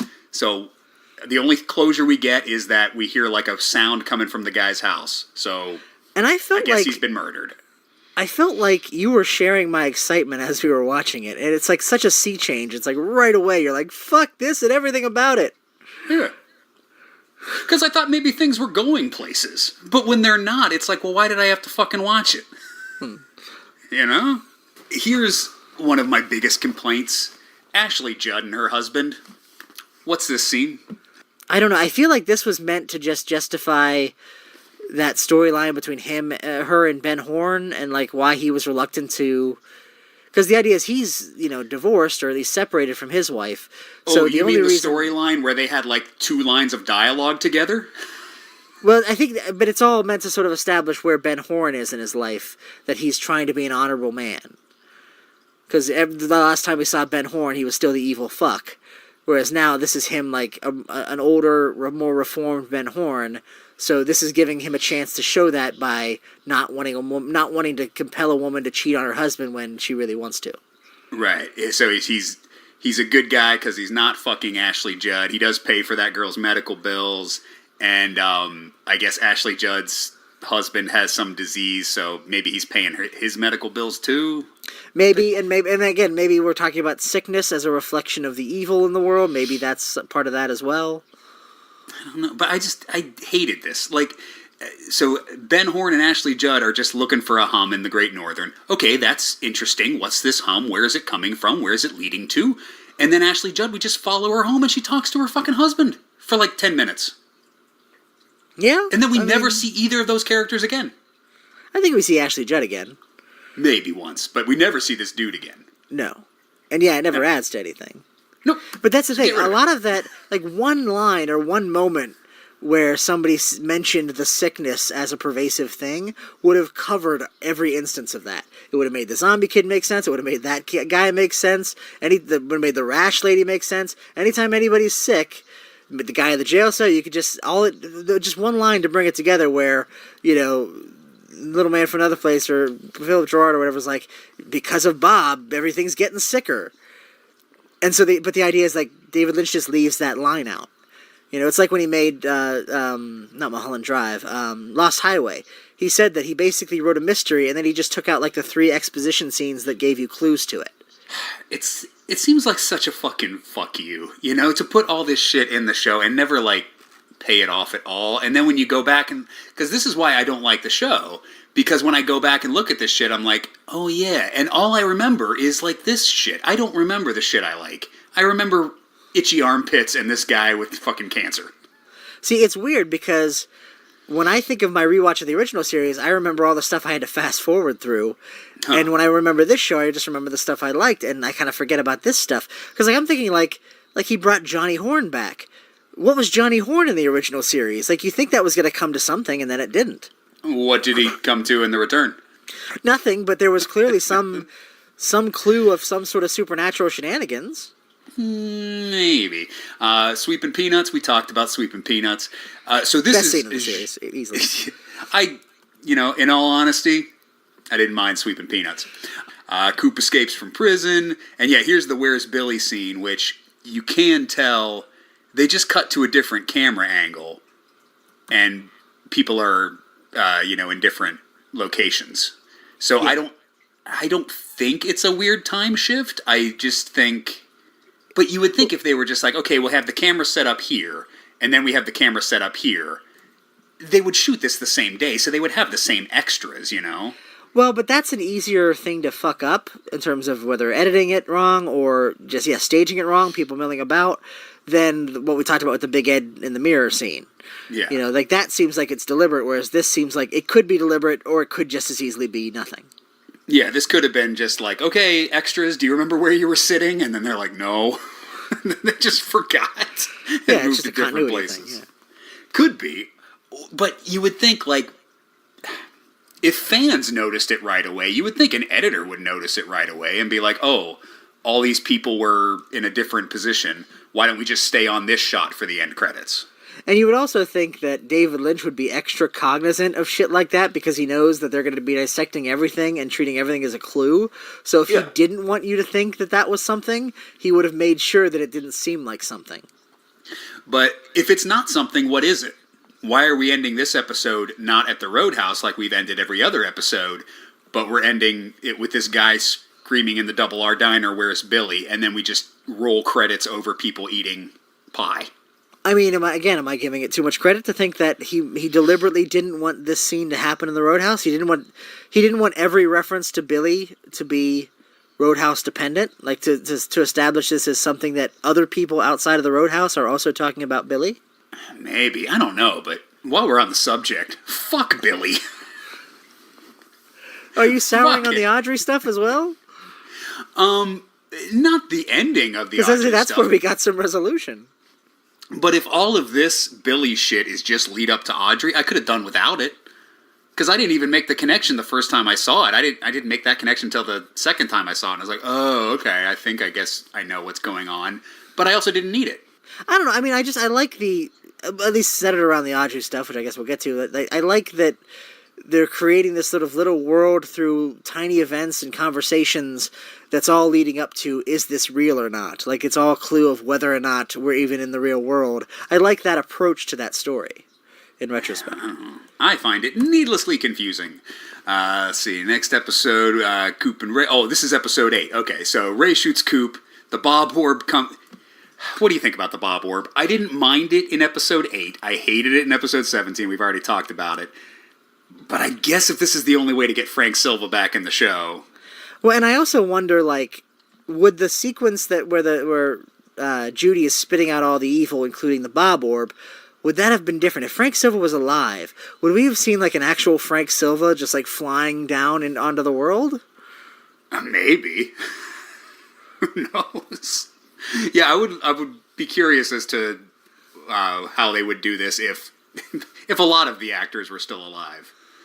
Yeah, and I assume the same would be, and that's the thing, would Bob have literally, like, physically crawled out of Evil Coop, you know, and fist fought fucking Archie or whatever the fuck his name is? Would have been better. So yeah, Ray's like, holy shit, man, this dude's got a fucking demon in him. And then we cut to the 9 Inch Nails, which is kind of weird. And I mean, any more clarity on the Roadhouse and their weird bands? No, but once again, I definitely think it's the Red Room. It's the Black Lodge. Okay, so the 9 Inch Nails perform nightly in the lodge. No, I think the 9 Inch Nails are performing in the actual Bang Bang bar, but it's reflected in the Black Lodge. Okay. And yeah, then we get the nuclear bomb explosion, the origin of the convenience store. Okay, episode 8 was all good. We get the I feel like we kind of have, as crazy as it sounds, considering how crazy the episode is, I feel like we've got a pretty good handle on it. Of what's going on, you mean? In episode 8 specifically. Oh, yeah. No, I think episode 8 explained more than I think it meant to. Maybe it was designed like that. But honestly, as bizarre as episode 8 is, it's probably the most straightforward episode. Like, I could follow what was going on in episode 8. Yeah, no, I mean, it's to say it's the best episode of the series. I think that's generally the consensus. And yeah, I think it holds up. It's because it's the most clear. Yeah, even though like 15 minutes of it is just going through a nuclear explosion. But yeah, we see the birth of evil, basically, and the birth of Bob. And then we go into the nuclear bomb again, the firemen. What's going on with Senorita Dido, and what is the Laura Palmer orb? Well, I think the fact that it's an orb and Bob is an orb, that's why I make the connection, and I think that Sarah Palmer is a lodge entity. Because I think that's the idea, is they're creating their own lodge entity. The idea that those are the two birds with, I think it's the stone ultimately. That's the stone that the two birds are going to get hit with.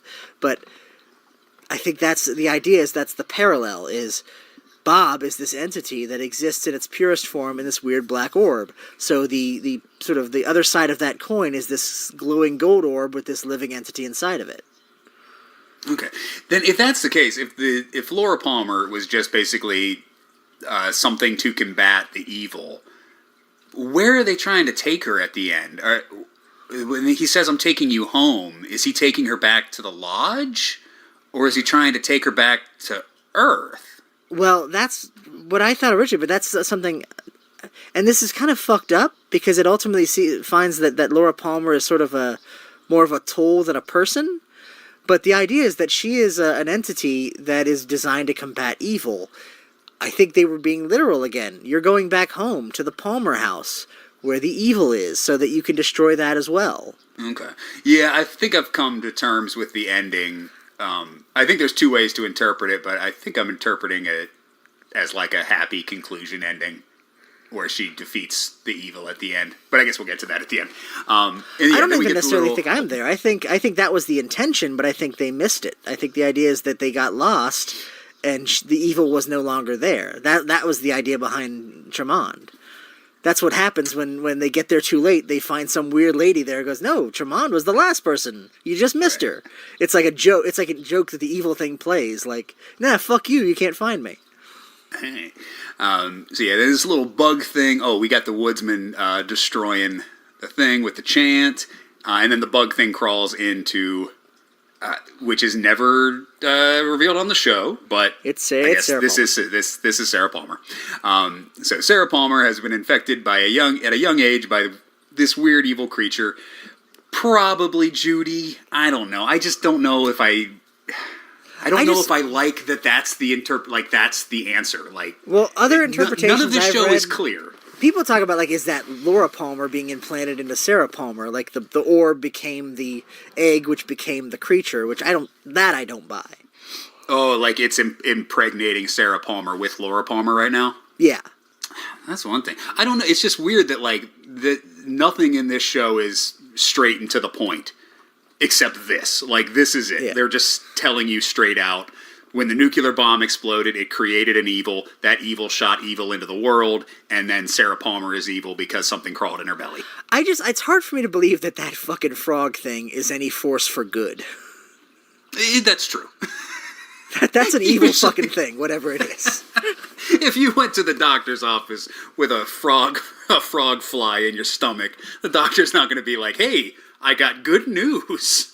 And given what we later learn about Sarah Palmer being possessed by something obviously evil, whether or not we want to make that connection and say it's Judy, I feel like this is a one-to-one connection. That thing is whatever is causing Sarah Palmer to be whatever she is now. Yeah. It's just weird. Like, I guess my brain is working on he's not giving us answers. Why would I imagine he's giving us answers now? Like, this because has got to be a trick, right? This whole episode, that's all it is. Well, and I've seen that a lot with the recaps, too. This assumption that, anytime it seems obvious or too happy, then it must be fake.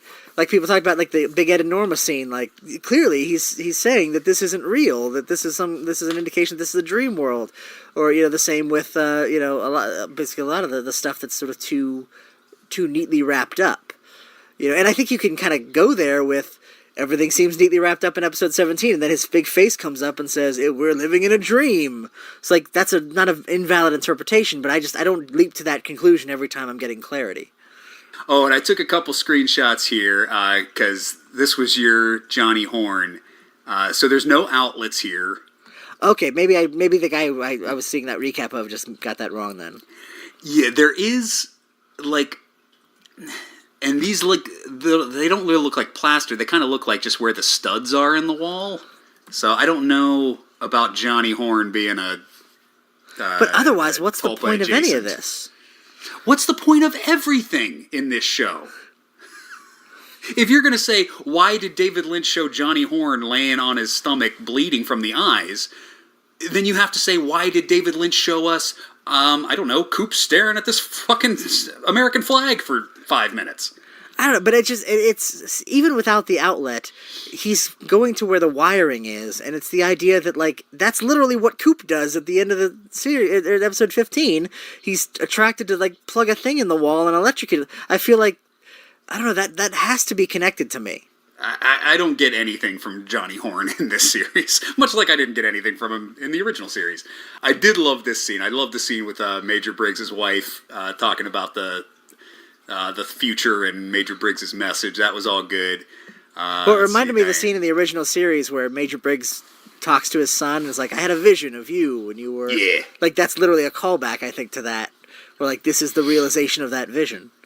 Yeah, that was a good scene in the original series, too. But yeah, I think this was probably my favorite moment of the whole series. Just this monologue, that this is the chair, when she gives Bobby and Truman and Hawk the little cylinder that leads them to Jack Rabbit's palace. This is all pretty straightforward. Well, you skip no past the questions other here. really long paced scene where they're just standing in the hallway.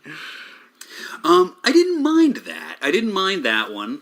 As far as the pacing of this show goes, there's times where it's used well, and there's times where it's used not well. I think in this episode they have two instances. This is the scene where Chad takes forever to leave the conference room, Where and he's then that's eating 2 followed bowls with, of corn, if you didn't know that he's a fucking evil fuck. and then that's followed by Gordon Cole just sizing up Diane for a long time. And I liked both of those scenes, but then, man, there's some scenes in this fucking thing that just take for fucking ever. Matthew Lillard was great. I liked him. Matthew Lillard was great. I'll keep Matthew Lillard in. Okay, we do see Ashley Judd again. They're looking for the hum again. They don't find it. Well, I guess we do learn that the hum's coming from the basement. Yeah. Fuck that shit. But too, fuck man. the hum. Fuck the hum, and then fuck this lady in her fucking rashy pits. What the fuck is this shit? Again, I chalk it up to evil in the world, but, if there's more to it than that, I don't know. There's rashy pit ladies and zombies. Richard Horn goes to kill this lady. Harry Dean Stanton sings a song. I want to know what people who were listening to this podcast but weren't necessarily following along with the show are thinking of this episode, where you're just literally throwing the most brief, fuck you in the face references. And then this is a thing, and then this is a thing. You're looking at the same screenshots we are, right, audience? No? Well, I'm saying we're not going to talk about every fucking scene in the show, so I'm skipping past a couple things. Do you need to dissect Candy beating up hitting Robert Nepper over the head? I don't need to dissect it, but I do need to come up with something for Candy and those girls. I guess they're the Candy girls. I don't know what they mean at all, or if there's anything supernatural about that, because there's something there with them, just the way they react to people. Well, Candy especially is. She seems out of sync with everything else. Yeah. So maybe she's a tulpa. Maybe. Who knows? Who knows? Who cares? Again, now that I've seen the whole show, could have cut the Mitchum brothers out completely, and I don't know. Nothing would have changed. How fucking dare you? The only reason... Well, I guess David Koechner, too, but I was going to say, the only reason we watched this show... And you're going to cut out Jim Belushi. Fuck Jim Belushi. I like Jim Belushi in this show. He was alright. This was a good scene with Dougie and Janie E. fucking. But yeah, then we go back to Dr. Amp. Why does he do this, too? We see this Dr. Amp scene twice. I was going to say, that's another scene where it's edited again, which is weird. This is the third time now with the 9 lady, or the 199 lady, the scene in the Roadhouse, and now this, where he's just reusing the same scenes. And, why do that? Yeah, I could interpret it, but then on this one level, I don't want to. Let's not talk about Nadine and Dr. Amp anymore. Now, I do want to talk about this. Gordon Cole opening the door and seeing the vision of Laura Palmer. Is this the unofficial version? Yeah, I feel like this is foreshadowing of the fact that, for whatever reason, and I have a theory as to the reason, but that he is going to remember Laura Palmer regardless of what happens to the timeline. Yeah. So I think, Gordon Cole will remember how everything actually went down, which is not how it went down anymore now that Coop rewound time. Yeah, and I think the reason that he remembers that is because he also knows that he's David Lynch. Because his Monica Bellucci dream is him dreaming of the guy dreaming him up, which is David Lynch, or is he dreaming David Lynch? I think they're dreaming each other, and that weird metafictional realization is what kind of has him out of time, so that he actually understands the substructure of the show. That's what I'm kind of getting to, is that David Lynch is dreaming Gordon Cole is dreaming David Lynch. Yeah. And that's what that's kind of places his mind out of time in a sense. Yeah. So of course he would remember everything because he was there when they wrote the pilot and directed it. Yeah. I do got problems with this. Bobby Briggs seeing the zombie kid. Well, what the fuck this? Again, I chalk it up to... I don't think there's anything specific to it. I think it's just evil in Twin Peaks is infecting people. I think the important thing about this scene isn't the kid is a zombie. It's that the mom or aunt or whoever that is doesn't seem to give a shit. Like, she says, like, oh, look, she's sick, but she's more preoccupied with getting to dinner on time than the fact that, like, it's almost like the sick kid is, like, her excuse to, like, get away. I think it's the idea of, like, there's evil shit going on, and people are, like, callous towards it, and the idea is Bobby's looking at this like, what does my fucking town come to? Zombie kid, and then Dana Ashbrook going, what the fuck, David, what the fuck is this? Hey, David, can you come over here? I got a question about this scene. Well, because right before what the fuck am I looking at? We have a thing of, like, gun violence where, like, the little kid is in the same stance as his father, and he fired a gun. So almost like, sort of, like, to be like his dad. And it's the idea of, like, generational violence, and, like, this is the lesson this little kid learned from his idiot dad to be a fucking gunner. And, you know, doesn't even regret it, doesn't think anything of it. And, you know, and there's obviously, like, an anti-gun thing. Apparently Mark Frost is very anti-gun. So, like, it's just the idea of, like, shit's getting rotten to its core, and we gotta do something about it. But what did you think when you were watching this scene? Like, did you think, oh fuck, there's zombies in Twin Peaks now, this is awesome? Or did you think, oh, this is just another example of people being sick in the town? Well, I think by the time we analyzed it, ultimately, I was, this is just sickness thing. As I was watching it, yeah, I was going like, well, that's gotta be something, right?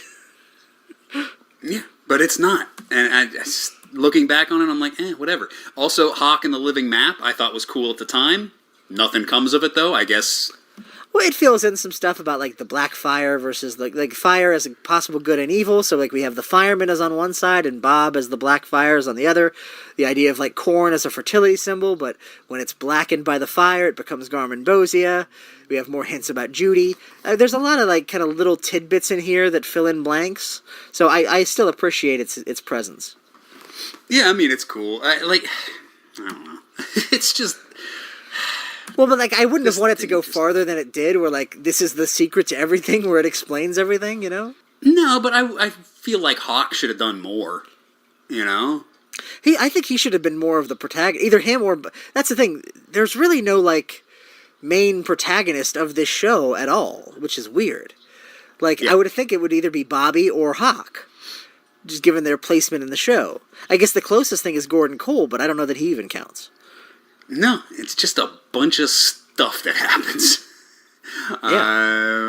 Alright, we're okay. So the Mitchum brothers have their dream, and this they get their check. This is where I check, started liking Jim Belushi in the show. I didn't hate him before this, but I didn't really care so much. But as soon as he warmed to Dougie and was like just the happiest man in the world, I loved Jim Belushi's character in the show.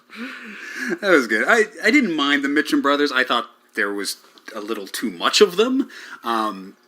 But I guess, you know, the way this whole Dougie storyline is wrapped up with, you know, it starting at Mr. Jackpot's, him fucking over the Mitchum brothers, and then just kind of stumbling through. It took way too long to get there, but this actually had kind of a satisfying conclusion. Like, the actual whole Dougie Jones storyline. Ironically enough, that's the one that has the satisfying conclusion. Yeah. The one that, as we're Dougie watching Jones... it, we're going, fucking what the fuck? And then all the mysterious stuff that we're like, this is really great. I'm sure this is going to get to something, and then it doesn't. But Dougie Jones gets to something. Yeah, no, the Dougie Jones storyline makes sense and has a beginning, middle, and end. And I just like that it's a subversion of the mafia subplot that we've had in every movie. That's true. We explained the Blue Rose Task Force. Diane is definitely a fucking lodge entity because she says, let's rock. Jerry's running around in the woods high. We get Sarah Palmer at the convenience store. Maybe my favorite scene in the series. Yeah, this was good. And this is pertinent to the story, so we can keep Sarah Palmer in the convenience store in Twin Peaks The Return. I got no problem with this. I think with everything I've suggested cutting, we're down to like 4 episodes. But I feel like you're cutting too much. I don't know. I think I'm cutting not enough. Also, this one, we didn't really talk about it, but when Hawk visits Sarah Palmer, there's definite noises behind that door that's not being referenced. And then flash forward to episode 18, when Mrs. Tremond is talking to some off-screen character. Could it be that Judy is not in Sarah Palmer, but just kind of in the house? I think her presence is felt there, but I think she's in Sarah Palmer because I think when she opens her fucking face, you're looking right into fucking Judy. Well, I mean, my theory is still that the noise is the delivery boy, that at the end of the convenience store scene, the kid says, I know where she lives. I can get her stuff there. I think she's fucking eating that kid. I don't mind that. But I definitely think that scene and the final scene were deliberate echoes of each other, that it was meant to be similar. Yeah. Yeah, this is told out of order. Okay, so we see in this episode, Diane get a text, Las Vegas, and then she responds, they haven't asked yet. Later on, we will see Evil Coop send this text. Yes. Which means why are we seeing these scenes out of order? I don't know. But this is another scene that led me to think that Evil Coop was setting up all the Dougie stuff with Janie E. and the ring and the corpse and everything. The fact that it's almost like he's waiting for them to find out about Las Vegas. Okay, so he's trying to lead the FBI to Las Vegas? I think he's trying to lead them to Dougie. I don't know why, but he's trying to involve them in the case. Or the opposite interpretation would be, I don't want them to know about Las Vegas. Have they said anything about it? That's another thing you're supposed to watch out for. Oh, okay. Maybe that's it. It's one or the other. Give me a heads up. Yeah. If they start asking about Dougie Jones, give me a heads up. Yeah. Maybe. All right. I don't know. Yeah, this is when Frank Truman shows up to Ben Horn, and Ben Horn tells that story about the bicycle for like 10 fucking minutes. And, I mean, it's still an important scene because it's another clue of, like, why the hell isn't he talking to Audrey? Where's Audrey? Oh, she's not in the real world. She's fucking dead. That's true. So I guess we get kind of clues that she's dead. And then this is probably my least favorite scene of the whole series, when Gordon Cole takes forever to say goodbye to his French whore. Yeah, I mean, it's where the deliberately slow pacing finally reached a point where we're like, yeah, we get it, David Lynch. Fuck you. I sat through sweeping floors. I sat through them standing in the hallway. This is a bridge too far. Absolutely, exactly. Yeah, I was just watching this scene going like, move the fuck on. I feel like that scene would have been justified if they would have just used Miguel Ferrer, and if he just like exploded and been like, what the fuck was any of that? Like, I'm standing here, I got pertinent information about the case we're working on, and you're watching this French lady fucking do her shit. What the fuck, man? Like, if he had if that had been his rant, because he doesn't really even get a rant in this whole thing. If that had been his rant, it would have justified that scene and probably been my favorite scene of the show. I know, like I've said it before, but rewatching the original series made me go like, fuck, man, they needed to use Albert more in this show because he was just awesome in the original series. I loved every word that came out of that guy's mouth. That moment was tailor-made for an Albert rant. Yeah, we needed one of those in this show, and we didn't get any. All right, now we're introduced to Audrey and her weird husband. You want to just talk about this all in once instead of like going in sequential order? I'm fine with that. Yeah, so Audrey is clearly in the Black Lodge, and I will truck no fucking alternate explanations. No, I mean, that would make the most sense. So Audrey got fucked by Bob and Evil Coop's body, and then I guess, so then she just died naturally, or did that send her to the lodge? I looked that up, actually. There's not really much clarification in the final dossier. They just say that she gave birth. She never sought out the father. She raised the kid alone. She became a hairdresser. She married her accountant, who is implied to be this guy. And then nobody really knows what happened to her. They said there's rumors that maybe she died, or maybe she ended up in a assisted living facility of some kind. So the idea is they're trying to like play it like it could be any of the possible interpretations. Right. But I think the clear implication from this show is that she died alone and unloved, presumably, and this is her Black Lodge experience. Yeah, no, that seems clear as day to me. But all the shit that they're talking about, like they're talking in circles about random shit. You know, they're mentioning Billy again. They're mentioning the Dweller on the Threshold, you know, that thing that's in the Black Lodge. Right. So what's the connection to the Roadhouse then? Well, again, the connection I made, it's twofold. One, it's a symbol of her nostalgia for her youth. It's the place where you go to dance. That's a symbol of her as a young woman, and that's part of the thing. She can't get over the fact that she's old and no longer that person. That's one of the things keeping her in the Black Lodge. And also, remember, the Roadhouse is made of the same wood, so it's where the spirits can dwell. So that's where the physical spiritual connection is. So there's a thematic connection and a literal one. So she's like dead, but doesn't know she's dead. Yeah, she's facing down her dweller on the threshold, but because she can't, she's facing it with imperfect courage, so she doesn't even know that's what's happening. She's just stuck in this weird cycle of, her own bullshit from her life that she can't get past. And this doesn't connect with anything else. This is just kind of a side story, just kind of lumped in the middle. Well, yeah, but remember, my theory is that Tulpa Diane was also meant to be... it was going to be Tulpa Audrey, and they were the same character. So I think this was going to be, like, the other side of that coin. Like, this is where the real Audrey is, while Tulpa Audrey is fucking around with the FBI. Yeah, if that was the case, I really wish they would have done that. Because the final episode, a big problem I have is that it's so much Coop and Diane, and we were never introduced to Diane in the original series. Yeah, I don't think it was ever meant to be Diane, honestly.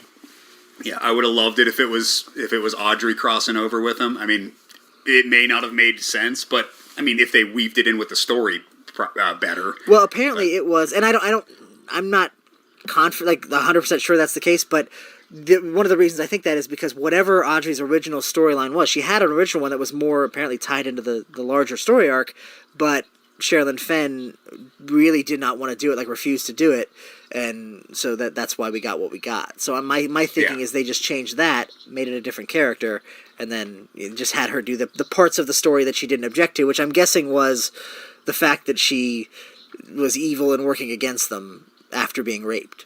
Maybe. But yeah, I didn't like any of this Audrey stuff until episode 16 when it paid off. For like the 3 episodes leading up to that, I did not want any of this in the show. Yeah, I didn't find it interesting. I didn't find it intriguing. I didn't want to know what was happening. I zoned out while it was happening until the very last second when I was like, oh shit, that was cool. But I feel like the problem with it is so much of what makes it work as a moment is the banality of everything leading up to it. It's the fact that you're like, wait a minute, are we in the real world or not? Like they're all talking about the same stuff that Audrey's talking about, but they're not mentioning Audrey. But it's all in these like other like weird picayune conversations that it seems like they're designed for us not to give a shit and like to forget that they happened because they're not involving any characters we know and they're not talking about any characters we know. I feel like it was very deliberately like this is, you're gonna think these are just gonna fade in the background. You're never gonna you're not gonna know why they're happening, but you're also not gonna think that they're anything. And then when Audrey comes in and we realize that's what it was all building to, that's the point of it. That's why they're so boring. But the problem is, in practice, they're boring. Right. It's purposefully confusing because it's supposed to be. Because you're never gonna fucking understand how the afterlife works. Exactly, but there's too many clues. Just the fact that they play the song backwards in front of fucking red curtains at the very end of that goddamn episode. It's like, what else is this? Alright, now this is another part where I'm confused at, because Cole and Albert and Tammy are looking at the picture of Ruth Davenport's body, where the coordinates are written on her arm. Diane is like, ooh, I see those. She punches them in her phone, and they lead to Twin Peaks. So those presumably are the coordinates? Well, those are the real coordinates, but remember, they're incomplete. The last 2 numbers were smudged. Okay. He gets the real ones, I think. Well, no, where does he get? Because he had 3 sets of coordinates. I don't remember where he got the 3rd set. One he got from Ray, which presumably, I think we figured out those were the ones that were fake that sent him to the trap that killed Richard Horne. The real ones, I guess he wouldn't have got them. He got incomplete real ones from Diane. Where did he get the complete real ones? I don't know. Because if he got the real ones from Diane, she sends them after... Or it's fucked up in the timeline when she sends them. Because he says he has 3 sets of coordinates, and then later we see Diane send him. Well, he says he has 3 sets of coordinates, 2 of which match and 1 of which don't. Right. And did we determine which ones... Was it the matching ones that led to the trap, or the matching ones that led to the real place? Well, he says...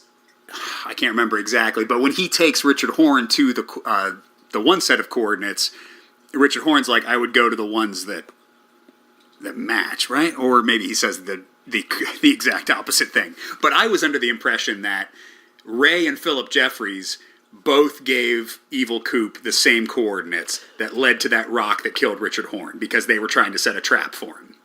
The real coordinates were written on Ruth Davenport's arm, but he gets those after he says he already has them. So if he already has the coordinates, or is just everything told out of order? And that's the fun of the fucking show, is that we're supposed to piece all this shit together and watch scenes out of order until they make sense. Actually, now that you say that, though, now that you put it out that way, he gets 2 sets of matching coordinates, both of which lead to what we find out as a trap.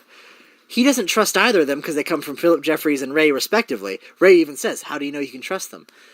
Right.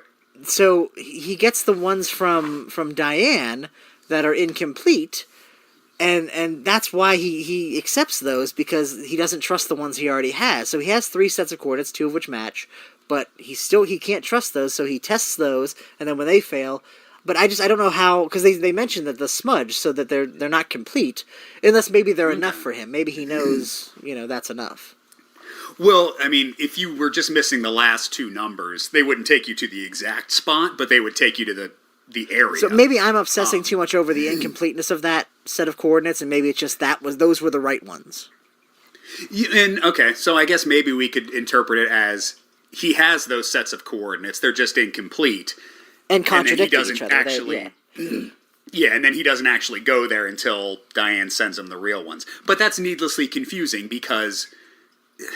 You say, hey, I have 3 sets of coordinates. Well, we've seen you get 2 of them, and then we see you get a third one like 45 minutes after you say that you have 3. Is that the third set? Did we just see those scenes out of order, or was there a third set that we didn't see you get yet? I definitely think it's just an editing thing. It's just out of order. And again, I'm never certain whether it's editing for a purpose, even if the purpose is to confuse us, or if it's just... Maybe David Lynch isn't as good of an editor as we think he is. Maybe he's fucking up. Oh, yeah. Because there's a scene, we didn't mention that, in the scene with the zone, where there's the same shot, but it's like flipped, where you see the one of the woodsmen, like the house is like reversed. And I was watching a recap of it where they're like, this is clearly an indication that that's like a vision from another world, because that was like Diane's point of view. So that's an indication that she's from another place, because she's seeing Let's see. Okay, so here's the end of Becky.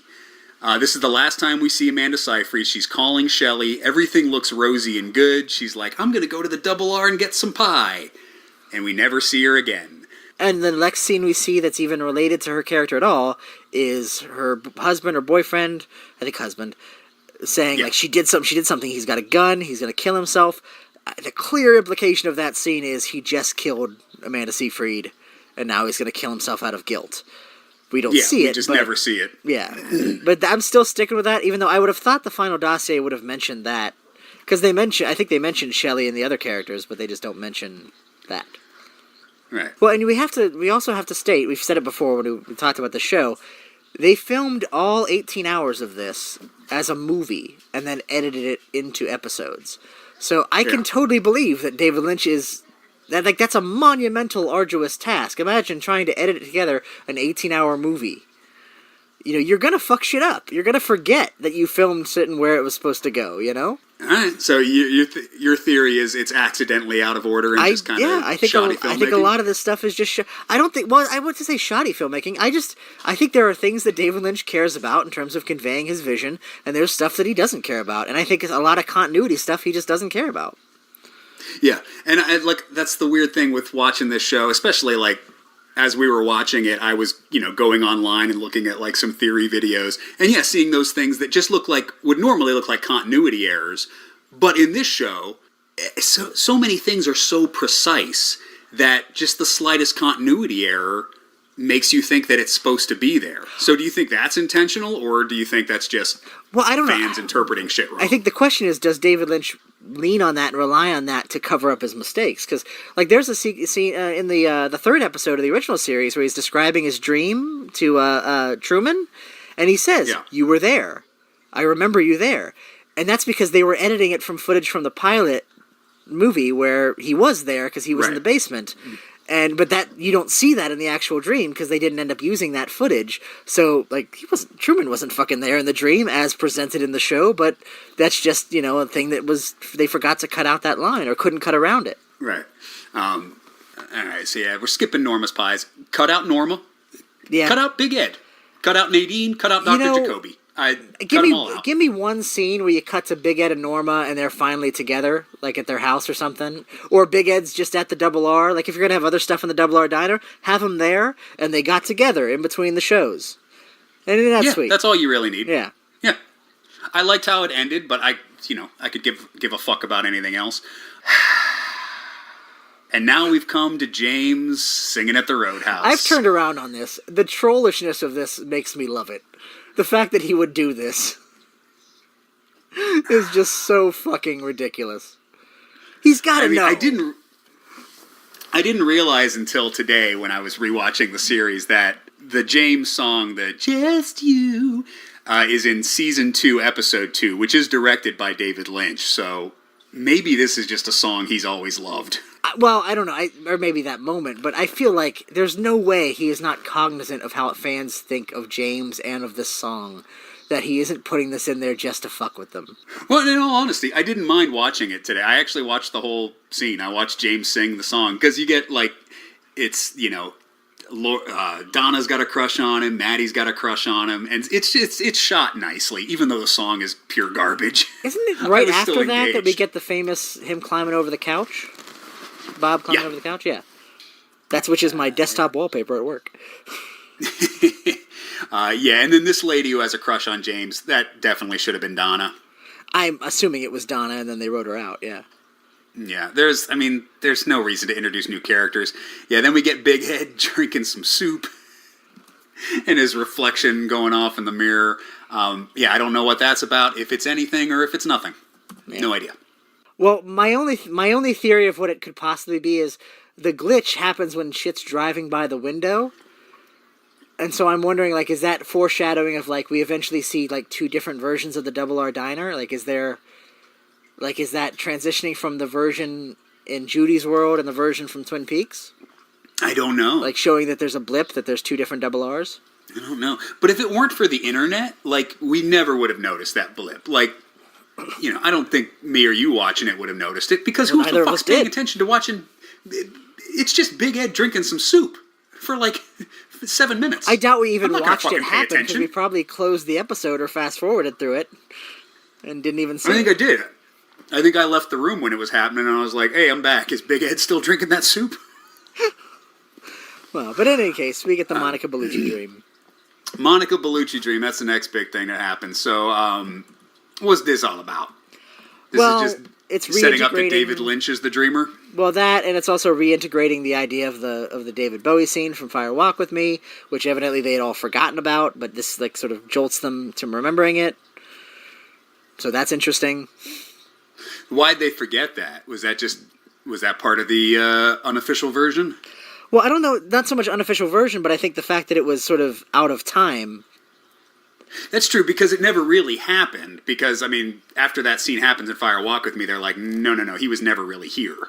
Yeah. So maybe that scene didn't really happen until now, or that happened in kind of a dream world, and they're just now remembering it. Well, I think that's sort of a consequence of time travel in the world of Twin Peaks, and in this case, it was Philip Jeffries traveling in time, and in such a way that he intersected into their lives in their timeline, but then once he was gone, his presence was no longer felt. So it was like they just didn't even remember that he was here. Yeah, well, as Gordon Cole says, he does not exist in our universe, at least as we know it, or something along those lines. Yeah. Chad gets arrested. They go to Jack Rabbit's palace. This was great. When Andy sees the visions from the fireman. But nothing came of it. Again, when Andy gets sucked into the White Lodge and the fireman's showing him all those images, and then he, like, fucking takes charge and he grabs Nido and he's like, she's important, we have to get her there. What did that come to? Andy didn't do anything in the sheriff's station. Well, I don't know, because remember, like, the vision was like him kind of positioning Lucy, and then there's that scene in this episode 17 where he's like, very important, very important, very important, and you don't see what happens next, and that the next thing is Lucy shooting him. So I don't know if maybe the implication is that something happened in between that he did, or like that he knew to do, or that he just knew to have everyone where they need to be. Yeah, because there's that one. There is like one moment where he's like, I have to get you guys all upstairs. Yeah, it's like he's got the plan. Like, takes them all he's upstairs. acting very much like Dale Cooper is at the end. Like, he's got the plan already, like, downloaded into his head. Yeah, but it doesn't even seem like it works out the way the fireman tells him it works out. Because yet, it seems like in the vision, he's, like, positioning Lucy to go shoot Coop. But he doesn't do that in real life. Does he? I don't remember him doing that. Not that we see, but I think... I mean, I don't know. I don't know what happens right after that. If he comes like right behind her, like the implication was that that's what he did, or not. The way I remember it is, well, I guess we could fucking watch it if we wanted to. The way I remember it is, yeah, in the fireman's vision, he's like positioning Lucy, but in the actual show, he runs away. Well, maybe that's not meant to be literal. Downstairs. Maybe that's meant to be like you're here to make sure everyone is in their proper positions. I guess. But anyway, I thought it was a waste of potential because I was really excited when Andy, finally took charge. Because he's never part of the mythology. He's never part of that part of the show. He's always the comic relief on the sides. And this is like, he's fucking meeting the fireman. Yeah, I did not know that I wanted Andy to be sucked up into the White Lodge until I saw it. And then I was like, fuck, I wanted this so bad. But that's the thing, as much as you want Hawk to be like, have his knife out going through the curtains of the Black Lodge, it's like, this is just... it seems like they would have a rapport with each other. Then Andy takes everybody to the thing.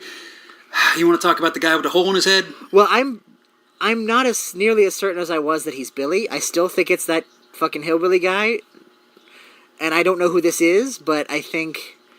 I don't know, it feels like it's deliberately like there's clues that could indicate it's either one of them. Because he's just... His bleeding He's labeled face, in the credits as drunk. His bleeding face is referenced because the guy was bleeding from his mouth and nose in the story the lady was telling, Billy was. But everything else about Billy seems to conform to the other guy. So I don't know what that's supposed to... If one is a red herring for the other, or if I'm overthinking it and it's neither of them. But, I don't know. I feel like it's got to be one of them.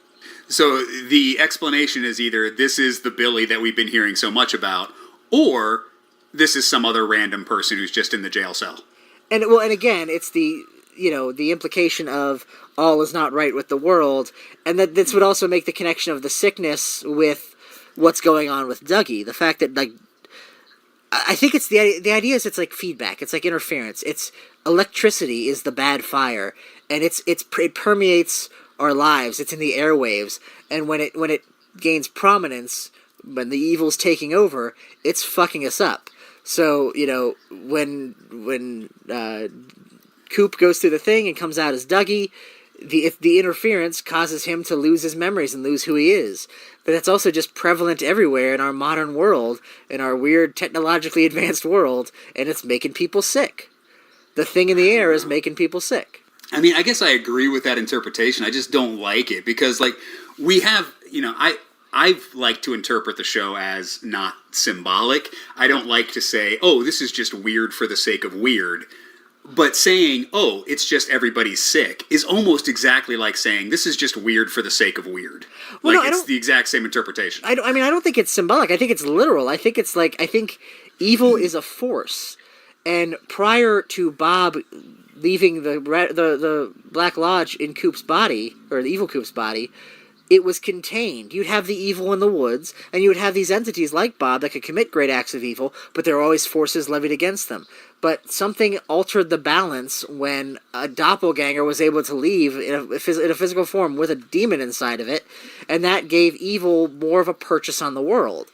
So I don't think it's symbolic. I mean, it may be also symbolic of something, but of any number of things. But I think it's literally like, no, this is what happens when evil takes over the world.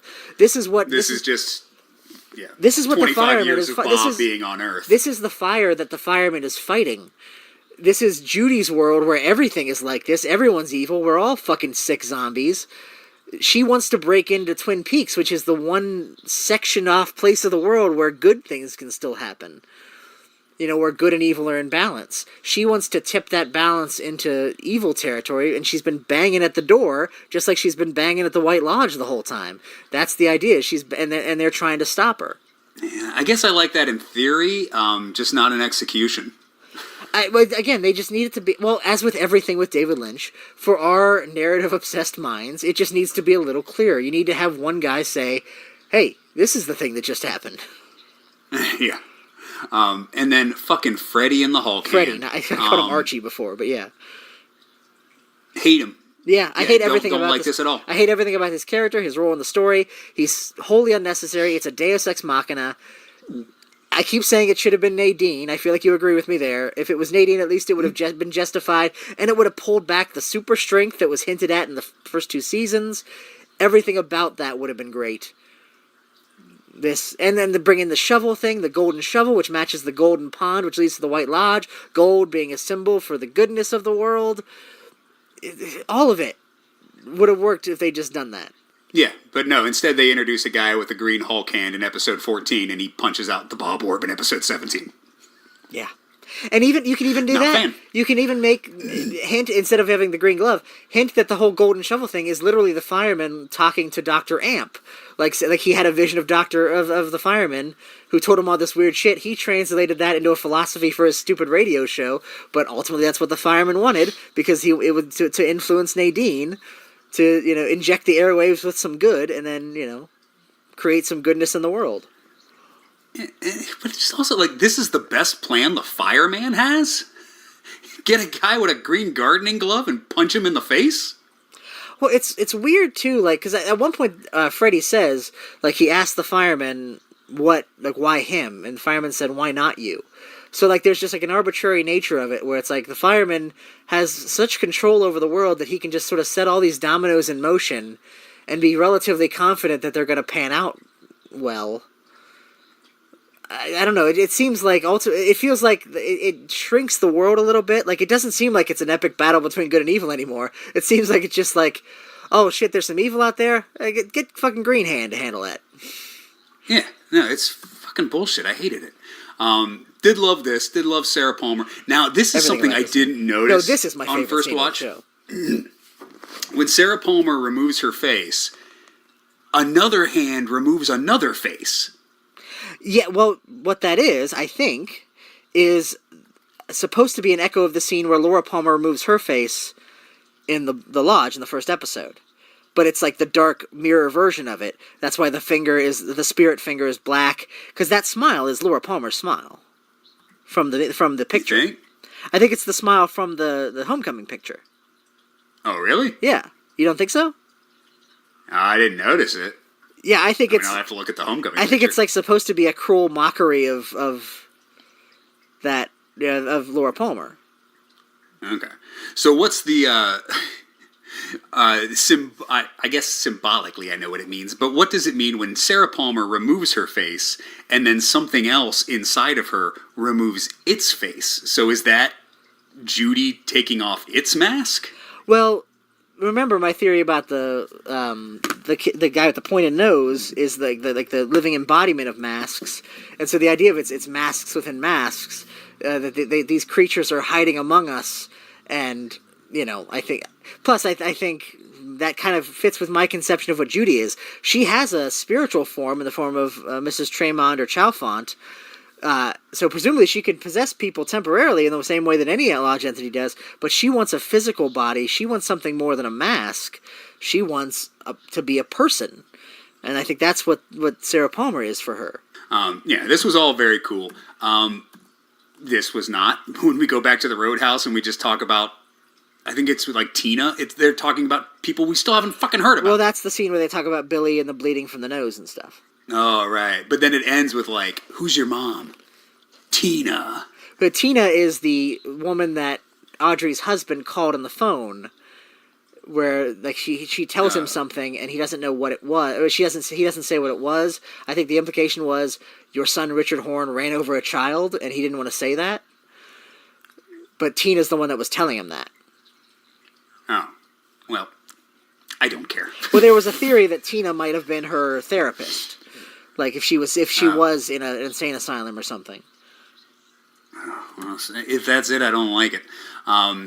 Who we get? Big Ed. Okay, now I think this is episode 17, right? No, this is episode 16. When Coop goes to the convenience store. Well, I skipped over Big Ed and Norma making out. We're skipping it. Yeah, but Coop going to the convenience store. Great stuff. Book some Bosomy Lady. Anything more about the Bosomy Woman? Now, you say this is a dude? I looked it up. It's played by a dude, yeah. Oh, that's weird. And yeah, she's not very bosomy either. Which I was kind of theorizing that maybe that was also supposed to be Mrs. Chalfont. That was like a recasting of the Elaine May character, or that version of the character. Because later on in the next scene, Mr. C asks, who is Judy? And Philip Jeffries says, you've already met Judy. My theory was, maybe you just met Judy, literally right outside the fucking door. And yeah, I guess... Alright, I guess this Philip Jeffries machine does resemble the other machines we've talked about, except it's got, like, that little spout on it. Well, because there's also one shot in the episode 8 when you see Into the White Lodge, where there's, like, a room with, like, electrical buzzing, and there's, like, a whole row of those machines. Oh. Okay. Now, is Philip Jeffries in this, or is this Philip Jeffries? Well, he says it's slippery in here, so the implication is he's in there.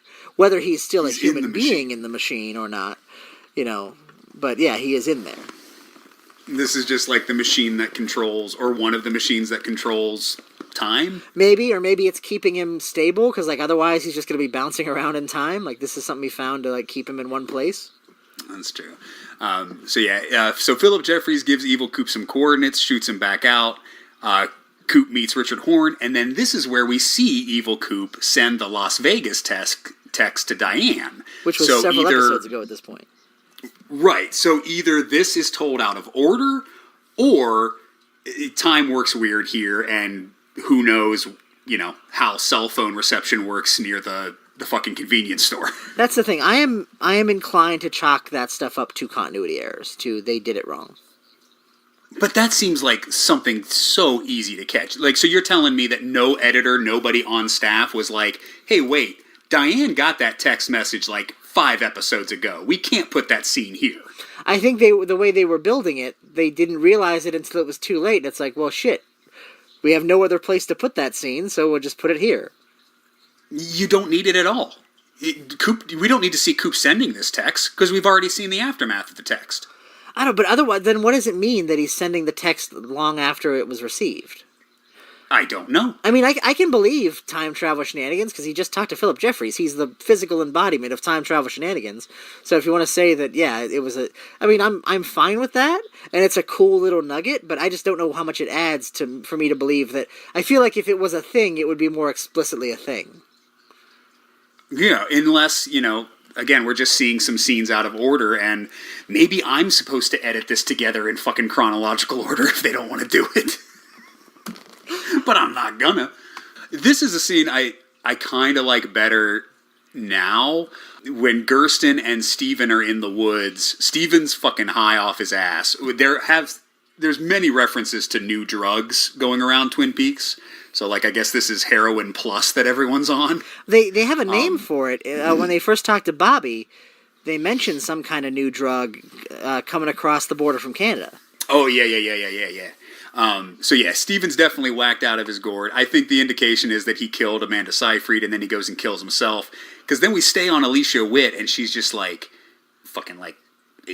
guess she's drugged out too. Well, I thought this was an echo of that scene with Amanda Seyfried in her first episode where she's looking at the sun and she's high, and it's very idyllic and innocent. And this is the dark version of that. Oh yeah, and I was kind of seeing if Steven just runs off and shoots himself off screen here, maybe this is her sensing that his spirit is going into the woods, If she's having a similar experience to Harry Dean Stanton, she's seeing some fucking fire float up into the sky. That's what I kind of think's going on. But again, I don't care about any of these characters, so you can cut it out of the show. Mark Frost has a little cameo with Harry Dean Stanton where he's like, hey, check out those people over there. And then that's over. And then fucking was it Smart Dress Man? I keep forgetting the song. Sharp Dressed Man by ZZ Top plays. Freddie punches this dude in the face. So you got the screenshot worth getting in this scene. Got a good screenshot of Mr. Todd getting his face blown up. But again, this is the worst fucking prop head I think I've ever seen in anything. Is it I guess it's a prop head, or is it a visual effect? Is that actually his head that they distorted? It looks like a weird puppet head that they just filled with meat. Yeah. But I don't think these are real things floating off of him. I thought this was a digital effect. It could be an all digital effect. But then why bother making his facial features so opaque like that? Yeah, I don't know. Sorry, nobody knows what we're talking about. Mr. Todd gets shot, and it's the worst special effect ever. Yeah, it's really bad. And I don't know if it's intentionally bad or just bad. And also, fuck David Mr. Lynch. Todd. I didn't need him in the show. That's David Lynch. David Lynch, it would be wrong to say he doesn't care about special effects, but he cares about them in a different way. He doesn't worry about realism. He wants to convey the idea that he means to convey. Whether it looks realistic is not his concern. Which I'm fine with. As we'll see much later. Coop sticks his thing in the electrical socket. The log lady dies. I liked all of this. Charlene Yee screams. You said I did see a cool video. Scene. I really like this. I just as an emotional, regardless of what it connects to, which it doesn't seem to connect to anything. I just really like the emotional power of this scene. I like the performance. I liked, everything about it. The scene itself was fine. I just didn't like. It's episode 16. I'm tired. I don't want more Roadhouse. But I did see a cool. There's a cool video on YouTube where they sync up Charlene Yee screaming with Coop sticking his thing in the electrical socket, and it syncs up pretty cool. But I don't think it's supposed to be that. I don't think she's reacting to, Coop waking up or anything. No, I don't think so either.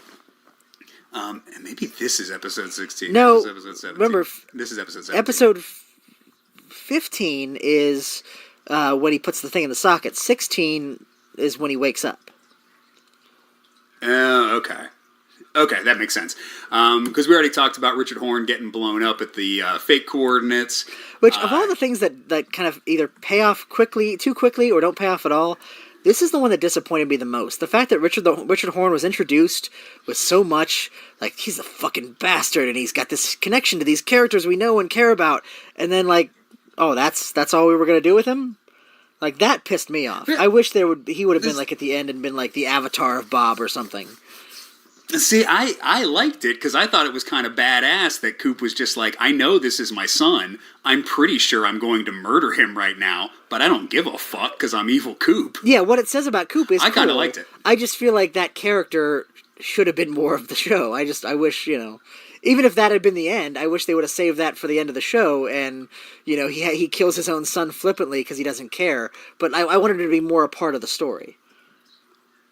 See, that one, I disagree. I liked how that one kind of just ended with, we got to just murder this fucker. I mean, I also liked how they paid it off with Jerry Horne. Yes, and I did like Jerry Horne thinking it was his binoculars. And this I did not like. The accountant and Hutch and Chantel's death. We could cut Hutch and Chantel out of the show completely and I wouldn't miss them. I mean... and I certainly don't enjoy their just weird... Again, another Deus Ex Machina. This guy with a gun just shows up and kills them. I mean, again, this is another thing you can chalk up to... They even say it, like, people are stressed out all the time. Like, the idea of, like, the evil in the world.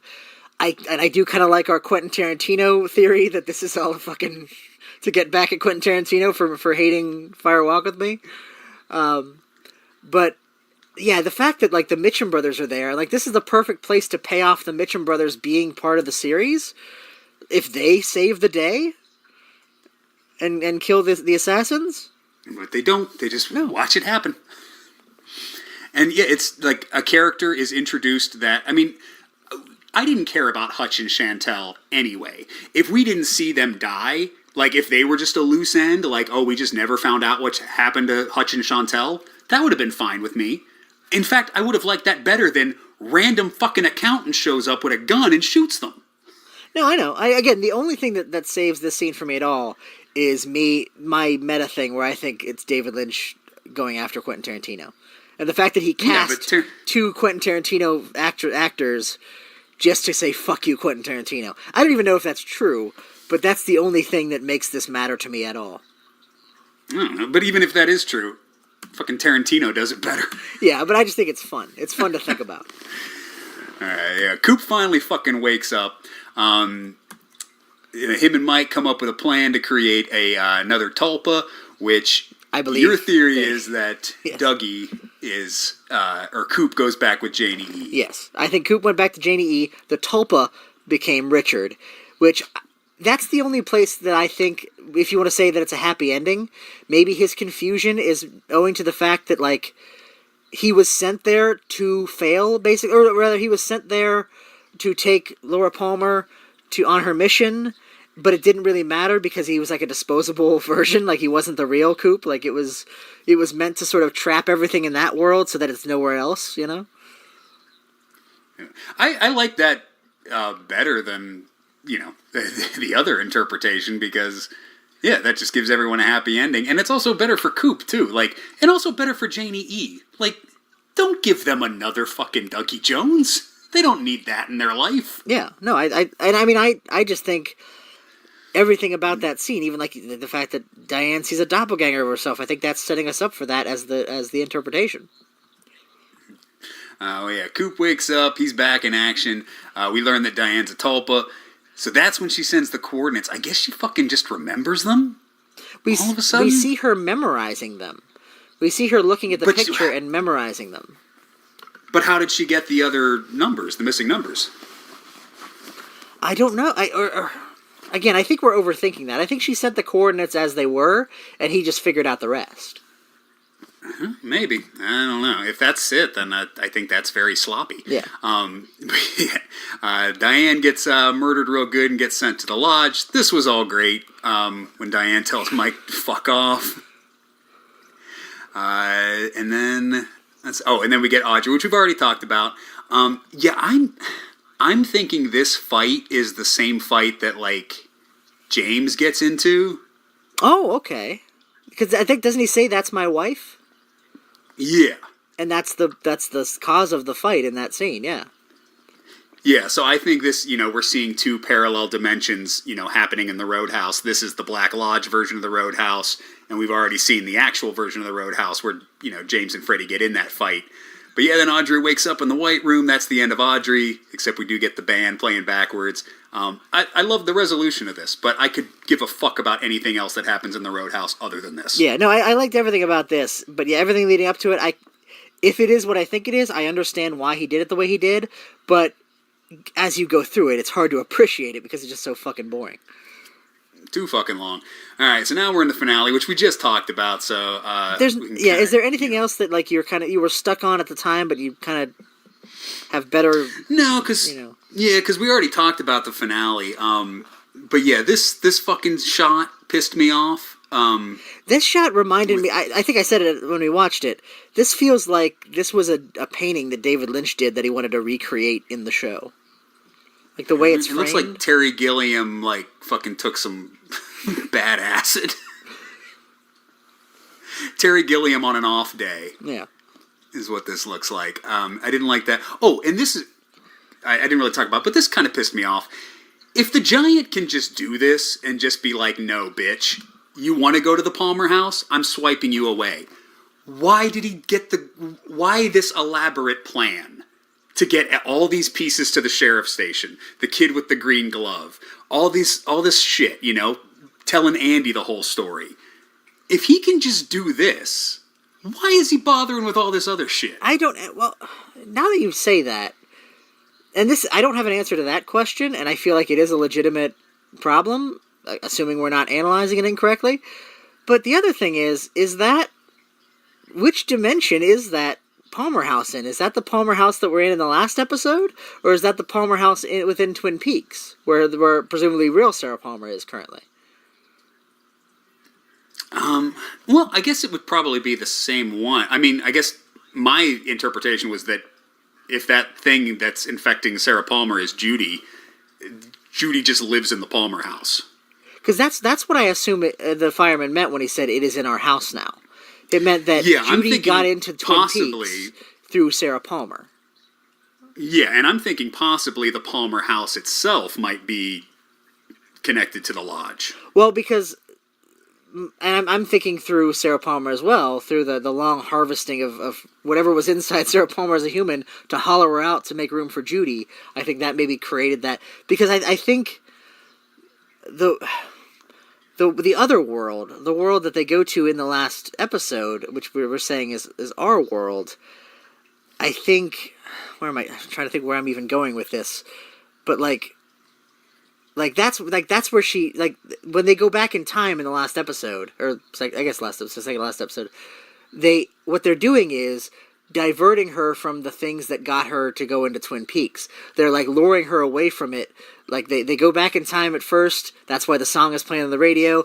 They lure that frog thing so it never goes into Sarah Palmer and it goes somewhere else. So she never finds her way into that house.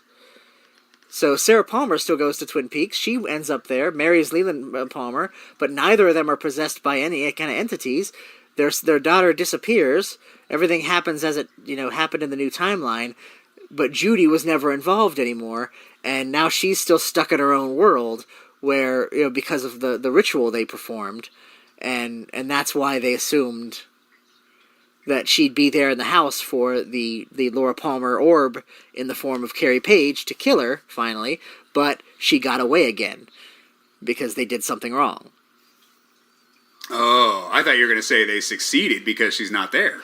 No, my thinking is everything was right until the end, because that what happens when the woman says Tremont Chalfont.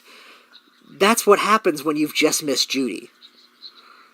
Every other time that's happened, it's like they go to a door. It's like, you weren't the person I was expecting to be here. Oh yeah, that was the last person that was here. That's what Judy does when she's just left. Okay. So the idea is like she pulled another one, and I think that's maybe why he says, "What year is this?" Because it's like he overshot it. He got the year wrong, and she was supposed to be there, but she wasn't. But yeah, I don't like that the giant has, or the fireman has these powers, because if he can just say, "Bitch, you ain't going to the Palmer house," then why couldn't he just fucking find Evil Coop and pick up his head and put him in the sheriff's station? Well, if the whole thing is getting rid of Evil Coop or Bob or both of them, he has him in a cage. Why doesn't he just keep him in the cage? Yeah, that doesn't make any sense either. I don't like any of this. And in fact, I don't like any of this at all. Because, we get Evil Coop and Sheriff Truman. The fucking guy with the hole in his face starts tearing off his fucking face. I liked all the tension leading up to it once Evil Coop gets into the sheriff's station and everybody like not knowing that he's evil and treating him like nice and like he's like, "Yeah, Andy, I'm here to see Sheriff Truman," and like all that stuff, and then the guy ripping his face off, all that I liked because it felt like it was building to something interesting, and then of course it wasn't. Yeah, when Chad escapes from the jail cell, and Andy's he's got his gun drawn on Andy. There was one moment, I didn't get a screenshot of it, but there was one moment where I liked James in that scene when Freddy punches the jail cell into Chad. James just gives a look of like, "Yeah, you do it, buddy," and I was like, okay, I like that. Like that almost made me go like, yeah, like fucking James should have been that kid with the glove. Yeah, if that's all James added, then that's cool. It's basically right up to the point where fucking Robert Forster's hat pops up. That's when everything goes off the rails. It's cartoony as fuck. Lucy just shoots Evil Coop. It's so anticlimactic. Then they're all just like, huh, well, I guess he's dead. But then the Bob Orb, which this is the fucking worst. I hated watching this. I liked some of the filmmaking techniques in this sequence. Like some of the the extreme close-ups, like when they were like close-up on Coop's face. I liked some stuff in that, but the larger context of it is just garbage. Yeah, I didn't like it. I didn't like the idea. I mean, there had to have been a better way to defeat Bob than rather just have Frank Silva's head floating in an orb and just getting punched to bits. It's so bad and hackneyed that it feels like everybody that thinks that it's like this is clearly fake and the point is that this isn't really happening and it's all a dream or whatever. Like it's so hackneyed that it almost lends credence to that. Like this even feels like a sitcom set version of this place and not the real place. Yeah, the tone is drastically different than anything else we've seen. And then that continues on to when we get the superimposed head of Cooper. Everybody's happy. Yeah, we talked about this last week, but if there's anything new, who's this Diane? This is just a new Diane hatchling? Well, that's why my theory is that she's some embodiment of the lodge itself, because she's got the red hair and the fingers, and I don't know. I don't know. I definitely don't think that. I don't know that Diane was ever real. Yeah, and it just seems so weird that they kiss, and like we were never introduced to Diane in the original series. We only knew her as, a secretary who worked for the FBI. And then all of a sudden they're making out at the end. Even if this was Audrey, I wouldn't like it. But if this was Annie, maybe it would make sense. If Heather Graham popped out at the end. Maybe, yeah. But I think the fact that Diane was never seen was the point. And I think that's also a hint to this, the fact that maybe they all remember Diane as looking like this for the purposes of whatever this entity that claims to be Diane needs to do in this world. People need to see her as Diane. Same with the Tulpa. But I don't think there ever was a real Diane. Yeah, whatever it is, I don't like it. I don't like any of this. I don't like that he puts the room key down in the basement. What the fuck is that? Now all of a sudden Coop's room key just works in a secret magic door in the basement? And that just led to Mike, who we've already been talking to, and... Yeah. So I guess it's all connected. Well, I guess if you're going to say the Great Northern is built with the wood that has the spirits, maybe it's all linked together, but I don't like it. And then they go back in time, and I did like this. I mean, I liked the way they incorporated the Fire Walk With Me shit, but I wasn't a fan of the going back in time. I don't know. I'm kind of conflicted about it. I like just like that ending image of like he gets to go fishing. I really like that. I mean, that was nice. Especially I because Sarah fucking Palmer. Jack Nance is dead, and it's almost like a tribute to him. Like, this was all about him and whether he got to go fishing.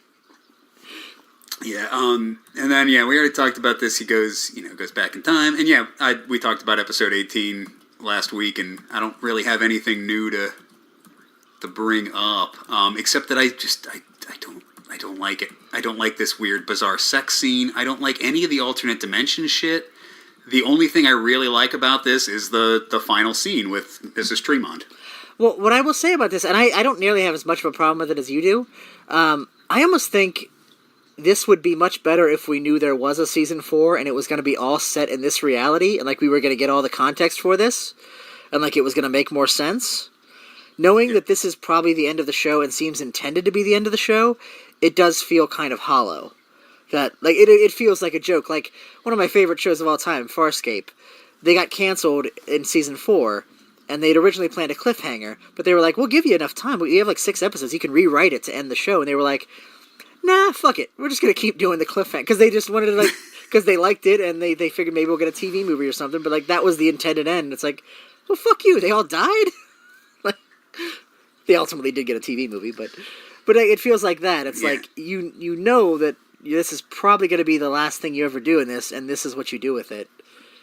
It kind of feels like you're fucking with us. Yeah, I don't like that it ends here. I mean, I love the ending of season 2. I grew to enjoy the ending of Fire Walk With Me, but I still don't like this ending.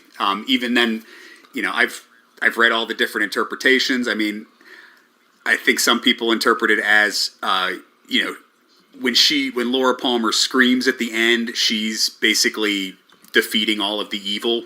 All the electricity goes out in the house and turns everything into darkness. So this is basically like the final thing. She has destroyed the evil with her scream. That seems way too on the nose. Like, that seems like I don't know, the fact that it's that literal, like it... I think we're meant to mean that there's something going on here, and there are pieces of it that we don't have to understand what's going on. But I don't think it can't be as simple as that. As I'm going to take you home to this house in this other dimension, so you can scream at a house. Well, maybe that was the fireman's plan all along. I mean, he created the Laura Palmer orb. Why? To fight the evil, and this is where they're fighting it. Judy's in that house. Laura Palmer's here. This is how Laura Palmer fights Judy and how she defeats her. See, I definitely think there's something to that, to the idea that, like, some element of this required a confrontation between Laura and Sarah Palmer in their ultimate sort of supernatural forms. But to me, everything about this scene, just the tone of it, indicates that it's meant to be foreboding. You're not meant to see this as a happy ending. When he says, "What year is this?" It's a notice of something's wrong. Something is wrong here. So I can't, to say that this is a happy ending, You wouldn't have done that then. You would have had Cooper looking on, going like, "Yeah, this was the thing you should have done." Like he wouldn't be confused. Well, maybe Cooper doesn't understand all the shit that's going on. Unless, again, that's my thing, is that's just an indication of him not being the new Philip Jeffries and just being haplessly stuck in time, which, if he is a tulpa and not the real Coop, is kind of a happy ending, because fuck, it doesn't matter if a tulpa is confused. Right. If this is just fucking Dougie Jones hanging around in this alternate universe, who gives a shit? Which maybe that's the idea, that, like, you wouldn't want to send the real Coop to sacrifice himself, because however you did this, both of them were going to be stranded in this Judy verse. But so better to have a guy who's oblivious and only knows half the shit that's going on. Maybe that's why he told him to remember Richard and Linda. Remember when you create your tulpa to instill the Richard and Linda stuff, so that he'll know just enough information that he needs to get through it, but not enough to where he understands that he's trapped in a fucking hell world for the rest of his life. Right, and this Coop who is in the alternate dimension isn't the Coop we've seen. I mean, like, specifically, I didn't grab a screenshot of it, but the way he drinks coffee, the way this Coop drinks a cup of coffee is not the way the real Coop drinks a cup of coffee. He doesn't savor it. That has to be intentional. Well, yeah, every reference to coffee in this show is intentional in some way. When they offer it, when they don't, when he drinks it, when he likes it, when he doesn't. It's all meant to refer to his character in some fashion. But no, I think he definitely feels like a combination of all the Coops. He feels like, he's a little confused and batty like Dougie Coop. He's a little harsh like Mr. C, but he still has that, heroic kind of square-jawed stuff like the regular Coop. He feels like he's all of them combined into one character. I don't mean that intentionally, like specific. I don't mean that like literally, like he is that. But I feel like that's what they were going for with his characterization. And I think that was also meant to indicate that this isn't our Coop. This is a tulpa created for this mission. Yeah, I'll buy that. But, if we figured it out, I guess I'm happy for that. But I don't know if I needed this, man. I really don't. I don't know. I mean, I'm satisfied with it. Of course, I watched the whole series as well. I rewatched everything. And I am happy with my experience of having watched it. I mean, it left me feeling unfulfilled the first time. It left me feeling unfulfilled this time, but whatever. Okay, so we've been talking for 3 hours, and you've got a girlfriend talking in the background, so she's going to ruin our podcast. Yeah. So let's end this here. Let's not even bother trying to decide what we're going to do next week. It's going to be something that has nothing to do with Twin Peaks, hopefully. Yeah. This will be a bitch to... Well, I mean, if I edit it all... Just cut the coughs. Fuck it. I'll figure out... So next week, Doggone 2... French Stewart's Revenge. Yeah, I'm anxious to get out of Twin Peaks for a while. I enjoy the world, but yeah, next week we go to our Lost rewatch podcast for the next 200 weeks. All right, so yeah, something next week, but get off the fucking Double R Diner. Bye.